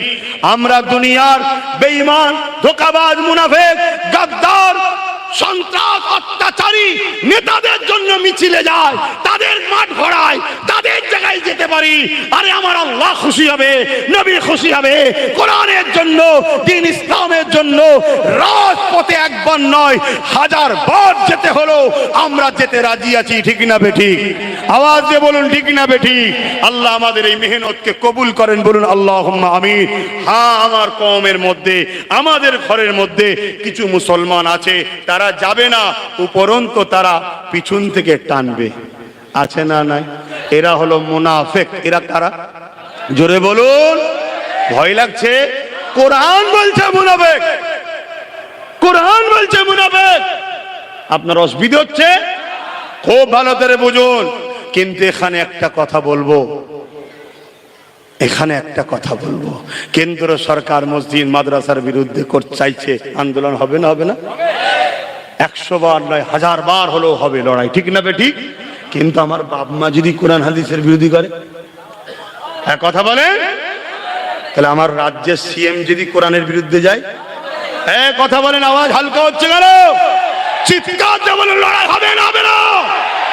আমরা কেন্দ্র বুঝি না, রাজ্য বুঝি না, আমরা কে কি দল করি জানি না, কিন্তু ইসলামের প্রশ্নের ব্যাপারে, কোরআনের প্রশ্নের ব্যাপারে, আল্লাহর ব্যাপারে, দ্বীনের ব্যাপারে, রাসূলের ব্যাপারে, সে আমেরিকা হোক আর কেন্দ্র হোক, রাজ্য হোক আর আমাদের এলাকার কোন গদ্দার হোক, যারাই হোক না কেন, ইসলামের বিরুদ্ধে যারা কথা বলবে তাদের বিরুদ্ধে আমরা একটা প্রাণ কেন লক্ষ লক্ষ প্রাণ দিয়ে হলো এই লড়াই জারি থাকবে। জোরে বলুন সুবহানাল্লাহ, আরো জোরে বলুন সুবহানাল্লাহ। তাই ছোট্ট একটা নমুনা দিয়ে যায়, যদি মুমিন হই লড়াই তো করতেই হবে, ঠিক না বেঠিক? যে কেন্দ্র বলেছে লড়াই হবে, বাপ মা বলছে বলুক গে যাক, এ মুমিনের বৈশিষ্ট্য এটা। হ্যাঁ, কেন্দ্র করছে করুক গে যাক, রাজ্য করলে কিছু বলবো না, এটা কি বৈশিষ্ট্য হবে? কেন্দ্র ওয়াকফের বিরুদ্ধে বিল করছে, এ খবর আপনাদের কাছে আছে না? না, এ কার কার কাছে আছে একটু হাত তুলে দেখাবেন, হাত নামান। রাজ্য সরকার মাদ্রাসা থেকে কোরআনকে তুলে দিয়েছে, এই খবর আছে আপনাদের কাছে? কার কার কাছে আছে সত্যিকার হাত তুলবেন। এই দেখেন কুকুটি কত, বাকি খবর নেই কেন? বাকি খবর নেই কেন? একটা কারণে নেই, শুনে রাখো, একটা কারণে নেই। কেন? কেন্দ্র কিছু করলে মোল্লা মরিচের ছোট খাটো সব বাজারে নেমে পড়ে চিল্লায়, আর ইনি তো ভাড়া দেয়, ওই জন্য সব মোল্লা নামে নে, অনেক মোল্লা বিশাল বিশাল মিছিল করছে, আর এরা কোরআনকে মাদ্রাসা থেকে তুলে দিয়েছে, এদেরকে সাথে নিয়েও করছে, আছে না? না, আমি তাদেরকে সম্মানের সাথে বলবো ভুল হয়ে গেছে, জানতেন না হয়তো, ভুল হয়ে গেছে। আগামী দিনে কওমের সঙ্গে আর গাদ্দারি করবেন না। আপনি আল্লাহর জন্য, রসুলের জন্য যদি আন্দোলন করেন, আপনি নিরপেক্ষ একা দাঁড়িয়ে আন্দোলন করুন, তাতে কেন্দ্র করলে তার বিরুদ্ধেও করুন, রাজ্য যদি করে তার বিরুদ্ধেও করুন, ঠিক না বেটি? আমাদের কাছে কেন্দ্র আগে নয়, রাজ্য আগে না, আমাদের কাছে আল্লাহ রসুল আগে, হ্যাঁ ঠিক না বেটি? আপনি আপনাদের বলে যাচ্ছি, শুনুন, মাদ্রাসা শিক্ষা থেকে কোরআনকে তুলে দিয়েছে রাজ্য সরকার, শুনছেন? কেন্দ্র যেমন ওয়াকফকে মিটাতে চাইছে, মাদ্রাসা থেকে রাজ্য কোরআনকে তুলে দিয়েছে। কি গো, বলবো না? বলবো না? আওয়াজ দিয়ে বলো, বলবো না? বলবো না? এই কথাটা বলে গেলাম, যদি কাল থেকে কোনো মুসলমান এটা জানার পরও যদি রাজ্যকে সাপোর্ট করে, তাহলে তার ঈমান থাকবে না, সে মুনাফিক হবে। শুনছেন না শোনেন নে? কেন? এতদিন যা করেছিল আলাদা বিষয় ছিল, মানুষের চাওয়া পাওয়া পছন্দ আলাদা হতে পারে, কিন্তু যখন তোমার কোরআনকে মিটাতে চাইছে, সে ইসলামের দুশ্মন না দুশ্মন নয়, কোরআনের দুশ্মন না দুশ্মন নয়, তার সঙ্গে কাঁধে কাঁধ মিলানো যাবে? আর এই জোরে বলেন, হ্যাঁ। তোমরা যদি সত্যি মুমিন হও, তাকে বুঝাও যে আমরা তো তোমার দল করি গো, তুমি কোরআনের বিরুদ্ধে গেলে আমরা তো বেঈমান হয়ে যাব, তোমার সাথে থাকতে পারবো না। যদি তোমাদেরকে এর পছন্দ হয়, এর প্রয়োজন হয়, তাহলে তোমাদের কথা শুনে কোরআনকে আবার রাখবে, ঠিক না বেটি? আর যদি তোমাদেরকে মনে করে আরে কুকুর প্রয়োজন ছিল পাহারার জন্য, এখন লোক রেখেছি তুই বেরিয়ে যা, তাহলে তোমার কথা শুনবে না, ঠিক না বেটি? সেটা তোমরা যারা করো ঠিক করে নাও, ঠিক না বেটি? তাহলে কোরআন যদি মাদ্রাসায় থাকে, যদি বিরোধী না করে, আমার বলার কিছু থাকবে? থাকবে না। কিন্তু যদি কেউ মনে করো যে আমার সরকার কোরআন মিটালেও আমার সরকার থাকবে, ওই মুসলমানকে বলছি, ওই মুফতি, ওই মাওলানা, ওই পীর সাহেবকে বলছি, তুই মুসলমান না, তুই মুনাফিক, তোর মরণটা হবে এই অবস্থায় কাফেরের সাথে। ফতোয়া দিয়ে যাচ্ছি, কোন মায়ের লাল থাকে আসো কোন মোকাবেলায় ফতোয়া কোরআন হাদিসকে সামনে নিয়ে। শুনছেন না শোনেন নে? যে কোরআনের জন্য আমার রসুলের রক্ত ঝরেছে হুদে, যে কোরআনের জন্য সাহাবা হুজুররা শহীদ হয়েছে, যে কোরআনের জন্য মুজাদ্দিদ আল-ফিসানি হতভাগা আকবরের বিরুদ্ধে লড়াই করেছিল, আর হতভাগা আকবর অর্থ দিয়ে মুফতি মাওলানা কিনে নিয়ে গেছিল, আর মুফতি মাওলানা আকবরের পক্ষে দাঁড়িয়ে মুজাদ্দিদ আল-ফিসানির বিরোধী করেছিল। আমার আল্লাহ হতভাগা আকবরকে মিটিয়ে দিয়েছিল, তার পক্ষের মুফতি মাওলানাকে মিটিয়ে দিয়েছিল, মুজাদ্দিদ আল-ফিসানিকে আল্লাহ বাঁচিয়েছিলেন। জোরে বলুন সুবহানাল্লাহ। আজ কেন্দ্র হোক রাজ্য হোক, যারা আমার ইসলামের বিরুদ্ধে যাবে তাদের বিরুদ্ধে আমাদেরকে লড়াই করতে হবে। কিন্তু মুনাফিকরা কি বলবে? না, কেন্দ্রের হাত থেকে বাঁচতে গেলে রাজ্যকে দরকার, রাজ্য কোরআন মিটাচ্ছে, মিটাকে যাক, একে একটু দরকার। এ যুবক, তোমার যদি আকীদা এটা হয়, আমার আল্লাহর কোরআনের আকীদা শুনে রাখো। আমার আল্লাহ বলছে, তোরা যখন আমাকে আর আমার হাবিবকে ছেড়ে যার উপরে ভরসা করবি, আমি আল্লাহ তার দ্বারা তোকে মিটিয়ে দেবো। শুনছেন না শোনেন নে? অতএব কেন্দ্রের হাত থেকে বাঁচার জন্য রাজ্যের প্রয়োজন নেই। রাজ্য কোরআন ছিল, কোরআন থাকবে, এটা ঘোষণা দিক, তাহলে যে যার পছন্দ করছে আমার কিছু বলার জোরে বলেন নেই। কিন্তু তুমি পাওয়ারের জোরে যদি মনে করো আব্বাস সিদ্দিকীর বাড়িতে আবার পুলিশ পাঠাবে, আরে একবার নয়, তুমি আমাকে তুলে নিয়ে এসে ভরো, ভরে আবার বার করো, আবার বলবো, আবার ভরো, আবার বলবো, আবার ভরো, আবার বলবো। কেন জান আব্বাস সিদ্দিকীকে আমার আল্লাহ দিয়েছে কোরআনের গোলামি করার জন্য, মুস্তাফার জন্য কথা বলার জন্য। জোরে বলুন সুবহানাল্লাহ, আরো জোরে বলুন সুবহানাল্লাহ। আজ থেকে আপনাদেরকে অঙ্গীকার করতে হবে, অঙ্গীকার করতে হবে, জিসাব উলামা বক্তা পীর সাহেব পীরজাদা শুধু ওয়াকাফের বিরুদ্ধে করে, মাদ্রাসা শিক্ষা কোরআন তুলে দিয়েছে এর বিষয়ে বলবে না, তাদের সঙ্গে আপনারা সাথ দেবেন না। কেন? মুনাফিক। শুনছেন না শোনেন না? শুনছেন? এ মুনাফিক, এ গাদ্দার, এ ধোঁকা দিচ্ছে, এ সমাজকে বিক্রি করছে। শুনছেন না? আর যারা কেন্দ্রের ওয়াকাফ বিলের বিরুদ্ধে, কেন্দ্র সরকারের বিরুদ্ধেও বলবে এবং রাজ্যকে বলবে কোরআন আমার ছিল, থাকবে, ওতে হাত দিতে যাও উনি নাই, তোমার বিরুদ্ধেও লড়াই চলবে, তার পক্ষে থাকবে। কথা আমার শুনছেন না শোনেন নে? আমি বলছি না আমার পক্ষেই থাকতে হবে, কিন্তু এই আন্দোলন দুটো হওয়া দরকার আছে না নাই? স্লোগানটাতে এমন হওয়া দরকার, কেন্দ্র সরকার ওয়াকাফ বিল মানছি না, মানবো না, ওয়াকাফ চক্রান্ত করছো যেটা, ও থেকে তুমি অব্যাহত নাও, না হয় আমাদের সংগ্রাম চলবে। এই আন্দোলন যেমন বাংলার অলিতে গলিতে হওয়া দরকার, ঠিক তেমন এই আন্দোলনও হওয়া দরকার। রাজ্য সরকার তোমার ক্ষমতার জোরে আমার কোরআনকে প্ল্যান মাফিক মাদ্রাসা থেকে মিটাবার প্ল্যান করবে না, তাহলে তোমার বিরুদ্ধেও লড়াই চলবে। এই আওয়াজটাও দরকার আছে না? না, কিন্তু হচ্ছে, এই হচ্ছে। তাহলে আব্বাস সিদ্দিকীর লড়াইটা কোথায় বুঝে আসছে? হ্যাঁ, যদি নওশাদও বলে ভাই তুমি একা কি করছো, ওকেও বাদ দেবো আমি। আমার ভাই নওশাদকেও চিনি আমি। শুনছেন না শোনেন নে? ভাই তো কি হয়েছে, জান্নাতে আমার ভাই আমায় নিয়ে যেতে পারবে না, জান্নাতে আমাকে আমিনার লাল নিয়ে যাবে, তার জন্য কথা বলবো। জান্নাতে আমার কোরআন আমায় নিয়ে যাবে, তার জন্য কথা বলবো না, বলবো না? এ যুবক, তোমরা বলবে না, বলবে না? বলো আমার কথা কি কিছু ভুল হলো? রাজ্য সরকার কোরআনকে বন্ধ করে দিচ্ছে, সে ভুল করছে না ঠিক করছে? আর আমি বলবো আপনি ক্ষমতা পেয়েছেন, রাজনীতি করছেন, রাজনীতি করুন, আমার মাসলেন কোরআন তুলবেন না। যদি তোলেন আপনার বিরুদ্ধে আমাকে লড়াই করতে হবে, এটা আমার ঈমান, এটা বলা কি আমার অপরাধ? এরপরও যদি কালকে কোনো মুসলিম নাবিদারি নেতা চিল্লায়, জানবেন এই হলো গাদ্দার, এই হলো মুনাফিক, এই হলো বাপের অবৈধ সন্তান। এই শুনছেন না শোনেন নে? হ্যাঁ, ওপেন বলে যাচ্ছি, প্রকৃত জঙ্গি সন্ত্রাস তো ইরাই, যারা কোরআনের বিরোধী করে, তারাই হলো প্রকৃত সন্ত্রাস। কেন? কোরআন সৃষ্টিকর্তার বাণী, মানবতাকে মানুষকে দেখাতে এসেছে, শান্তির বাণী দিতে এসেছে, পথ দেখাতে এসেছে কোরআন। ওই কোরআনের বিরোধী যে করে সে সব থেকে বড় গাদ্দার, সন্ত্রাস, জঙ্গি সে, ঠিক না বেটে? কারো যদি দম থাকে আমার এই কথা ডিবেট এসে আসুক। আর যদি বলেন না আমি ডিবেট যাবো না, গায়ে জোর দিয়ে পুলিশদের জুলুম করব, আমি চ্যালেঞ্জ দিচ্ছি, তুই একবার নয় 100 বার করে দেখা, আল্লাহ তোকে মিটিয়ে দেবে। আর এই অবস্থা যদি আমার মরণ হয়, কলেমা পড়তে পড়তে হাসতে হাসতে জান্নাতে যাব। জোরে বলুন সুবহানাল্লাহ। আর কথা নয়, আগামী দিন ডাক দেবো, ঘটপুকুরে ওই দিকে একটা প্রোগ্রাম দরকার, কারণ এই দিকের মানুষগুলো করেছে, কিন্তু আপনারা একটু যাবেন না? যাবেন না? তারপরে সব জায়গায় হয়ে যাবার পর কলকাতায় যাবো ইনশাল্লাহ। প্রচার আছে তো। আমার কোন বাপ বলছে ব্রিগেড যেন এখান থেকে বলছে হবে ইনশাল্লাহ। আব্বা আপনি যখন বলেছেন এত বয়সে হবে, এই বয়সে যখন বলছে হবে ইনশাল্লাহ হবে, ঠিক না বেঠিক? হ্যাঁ, কিন্তু আগে ওর গুলো হয়ে যাক, তারপর আমি হবে। কথা বুঝে আসছে না? নাই এ নবী সালাম।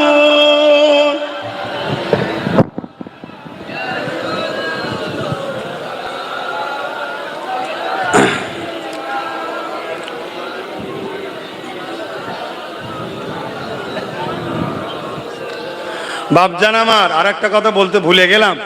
আমার ইমাম সাহেব ভাইদেরকে লক্ষ্য করে বলছি, আপনারা যদি মনে করেন এ বিষয়ে কথা বললে আমার আটকে যাবে, আপনি নিজে থেকে মিডিয়াকে ডেকে বলুন যে আমার কোরআনকে মিটাতে চাই, তার থেকে অর্থ নিতে চাই না, না খেতে পাই তবুও ভালো, তার টাকা লোবো না। আপনি যদি বলতে পারেন, আমি আব্বাস সিদ্দিকী কথা দিচ্ছি, আপনাকে আমি 10,000 করে টাকা মাইনে দেবো মাসে।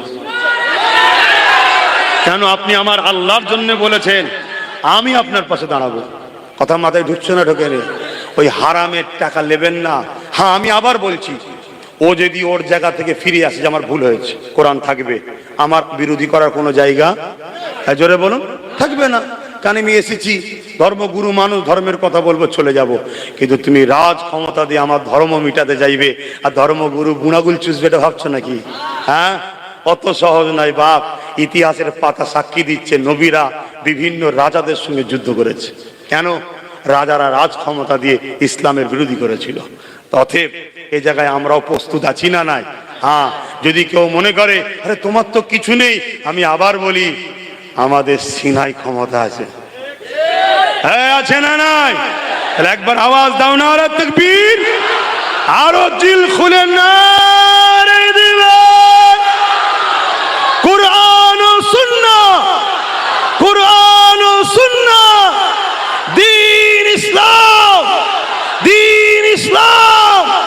ইসলামের দুশ্মনেরা হুঁশিয়ার, সাবধান! ইসলামের দুশ্মনেরা হুঁশিয়ার, সাবধান! নারে তাকবীর, ইয়া নবী সালাম, ইয়া রাসূল, ইয়া হাবিব সালাম,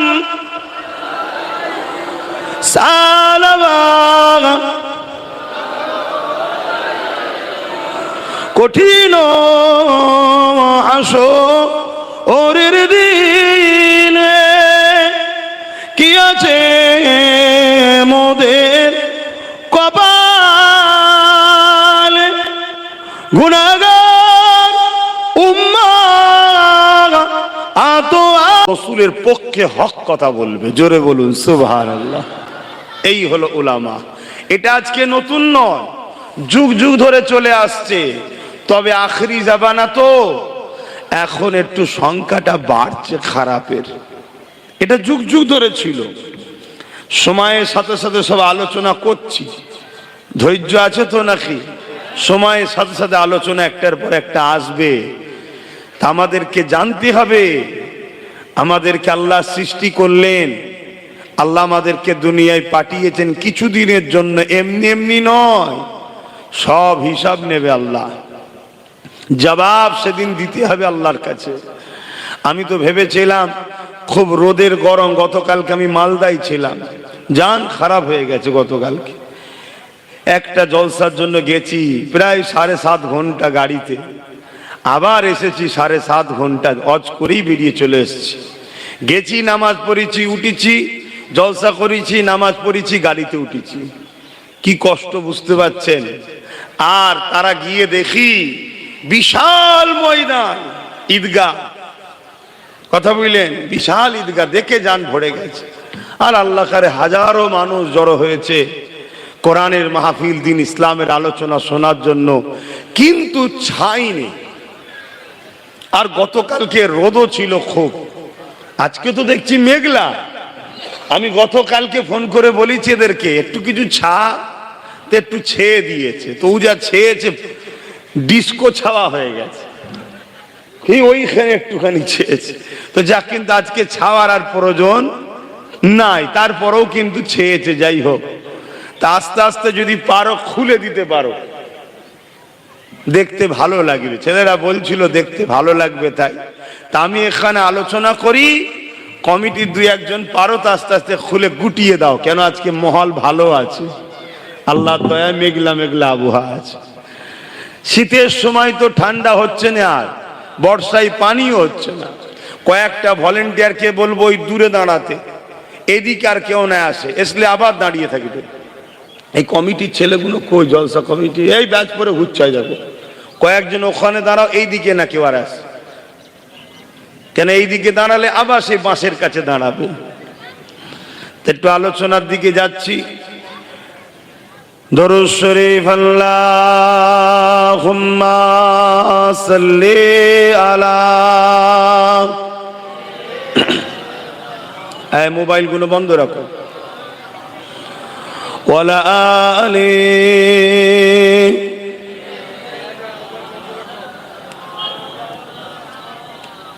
দুঃখ, খুব দুঃখ, নবীর উপর দরুদ পড়ছেন, গলার আওয়াজ নেই কেন? আস্তে পড়লে হবে না তা বলছি না, কেন দরুদ তো আমাদের ঈমানকে মজবুত করে। আসুন,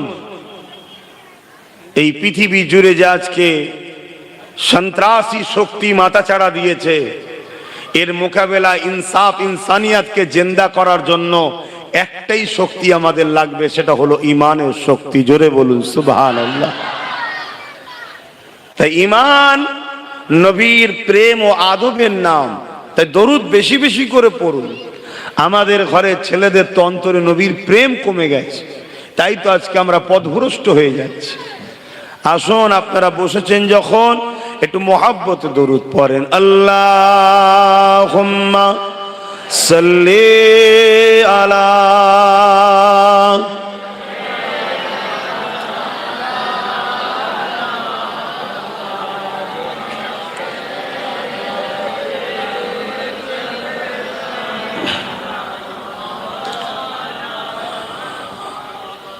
أعوذ بالله من الشيطان الرجيم، بسم الله الرحمن الرحيم،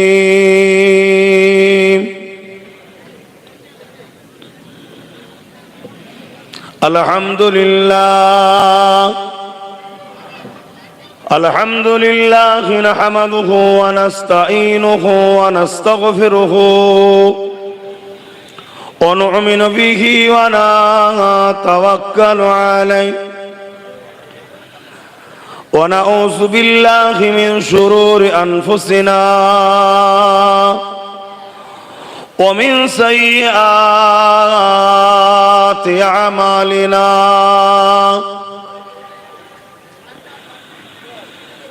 من يهدي الله فلا مضل له ومن يضلله فلا هادي له، ونشهد أن لا إله إلا الله وحده لا شريك له، ونشهد أن سيدنا وحبيبنا ومولانا محمدا عبده ورسول. أما بعد فيا أيها الحاضرون رحمكم الله، قال الله تعالى في كلام المسيح والفرقان الحميد، إن الله وملائكته يصلون على النبي يا أيها الذين آمنوا صلوا عليه وسلموا تسليما. اللهم আল্লাহুম্মা সাল্লি আলা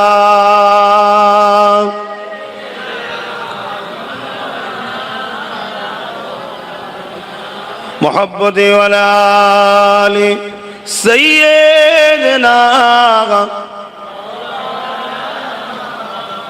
আরো উচ্চ আওয়াজে আল্লাহুম্মা সাল্লি আলা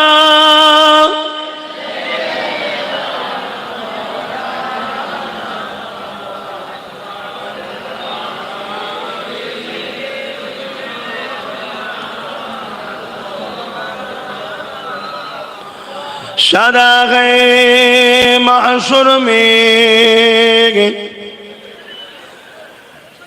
लब्बाई लब्बाई जहां उम्मतों ने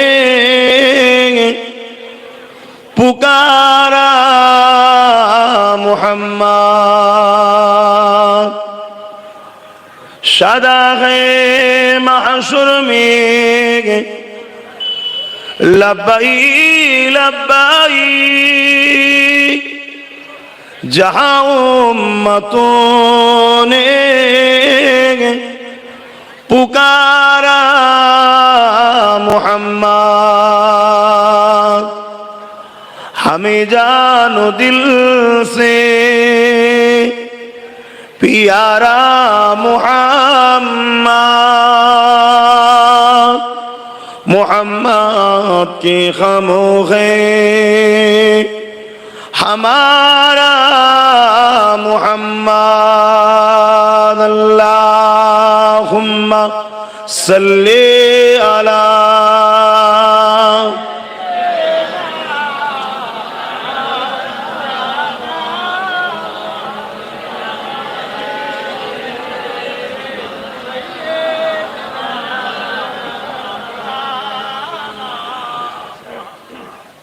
मददगार जिसी का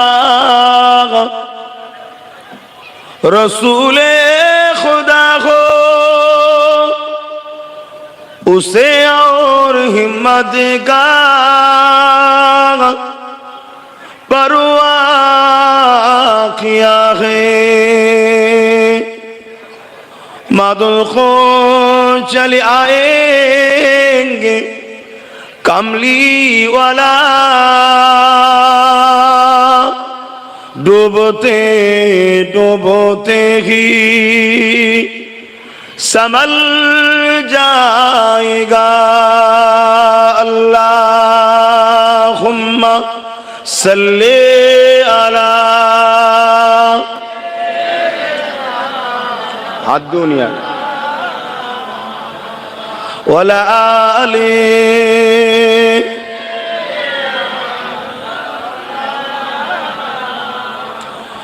कलमे ला इलाहा इल्लल्लाह ला इलाहा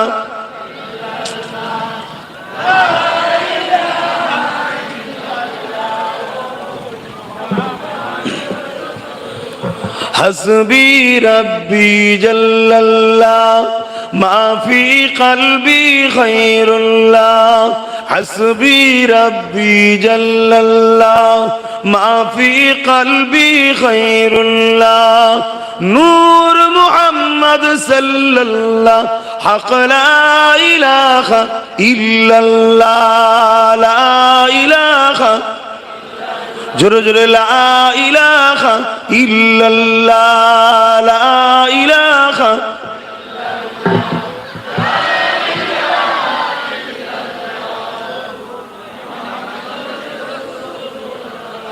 बाप जानेरा आज থেকে 6-7-10 বছর আগে মানুষ এভাবে কিন্তু যুবকরা মাহফিলে বসতো না কি গো ভুল বলছি নাকি বসতো না যুবকরা সব সিনেমা হলে ইদিক উদিক আড্ডা দিত আল্লাহ করে আজকে আমাদের যুবকরা পরিবর্তন হয়ে কোরআনের মাহফিলে যায় মসজিদে যায় দ্বীন ইসলামের আলোচনার মাহফিলে যায় এতে আপনারা খুশি না বেজার কিন্তু ইবলিস কি খুশি ইবলিসের চেলা মানব রূপী এ সমাজে আছে না নাই তারা কখনো চায় না যে আপনারা কোরআনের মাহফিলে যান, কখনো চায় না তারা দ্বীন ইসলামের আলোচনায় যান। তারা চায় আপনারা গানে যান, যাত্রায় যান, জুয়ায় যান, সিনেমায় যান। কেন? আপনারা যত এইদিকে যাবেন তাদের ফায়দা হবে। কি ফায়দা হবে? আপনাদের ঘরে লুটতে সুবিধা হবে। তারা যখন আপনাদের ঘরে লুটবে আপনারা তাদের সঙ্গে পেরে উঠতে পারবেন না। কেন? আপনাদের ঈমান দুর্বল ও নষ্ট হয়ে যাবে। আর ঈমান ছাড়া কখনোই অন্যায় জুলুম অত্যাচারকে খতম করা যায় না, ঈমানের পাওয়ারে করা যায়। আজ আপনারা এসে বসছেন দেখে ভালো লাগছে যে আমার ভাইয়েরা, আমার আব্বা এসেছে। আপনারা এভাবে মাহফিলে বসেন, তবে হাক্কানি উলামাদের মাহফিলে বসবেন। আমি আবার বলে যাচ্ছি, যাদের মুখে আল্লাহ ও রসুলের পক্ষে কথা হবে, কোরআনের পক্ষে, দ্বীন ইসলামের পক্ষে কথা হবে, এতিম, গরিব, বিধবা, অসহায়, লাঞ্ছিত, সঞ্চিত, বঞ্চিত মানুষের পক্ষে কথা হবে, তাদের মাহফিলে বসবেন। যারা জালিমদের দলদাস হয় তাদের সঙ্গে উঠা বসা করবেন না, আল্লাহর রাস্তে বলে যাচ্ছে। ইসলামকে আমরা অনেকে মনে করি দাড়ি, টুপি, নামাজ, রোজা। না, ইসলামকে বাঁচাবার জন্য জীবন লাগলেও দিতে হবে। কেন? ইসলাম ইনসাফের নাম। বলছিলেন না মৌলানা স্যার, ইসলাম ইনসানিয়াতের নাম। ইসলাম ক্ষুধার্ত মানুষকে খানা খাওয়াবার নাম। ইসলাম বস্ত্রহীনকে বস্ত্র দিবার নাম। ইসলাম অন্নহীনকে অন্ন দিবার নাম। ইসলাম জালিমের মোকাবেলা করে মজলুমকে উদ্ধার করার নাম ইসলাম। খুব ভালো করে আমার আব্বা জান গুণ, আম্মা জান গুণ, ভাই বোন গুণ বোঝেন, এই পৃথিবী জুড়ে ইসলামের দুশ্মনেরা হাজারো মাদ্রাসা তৈরি করেছে। আমার কথা আশ্চর্য লাগলেও তথ্যভিত্তিক আলোচনা করছি। তার মধ্যে সব থেকে বড় মাদ্রাসা হলো ব্রিটেনের মাটির তলায় খ্রিস্টানদের গোপন মাদ্রাসা। অলরেডি সেটা পেপারে প্রকাশিত হয়েছে। এই পৃথিবীতে হাজারো মাদ্রাসা চলে, তার সিলেবাস মদিনাওয়ালার নয়, তার সিলেবাস হলো ওয়াশিংটন থেকে তৈরি করা হয়। আপনারা গুগলে গিয়ে সার্চ করবেন, আপনারা এই তথ্য সব পেয়ে যাবেন। দুনিয়া তো এখন হাতের মুঠোর মধ্যে, মোবাইলে সব রয়েছে। একটু বাবাজির কথাকে মন দিয়ে শুনে যান। আমরা যদি দাড়ি, টুপি, নামাজকে ইসলাম শুধু মনে করে নিই, তাহলে আমরা ক্ষতিগ্রস্ত হচ্ছি, আমাদের বাচ্চারা আরো বিপদগ্রস্ত হবে। ইসলাম দুটো পাট্টির উপরে দাঁড়িয়ে আছে।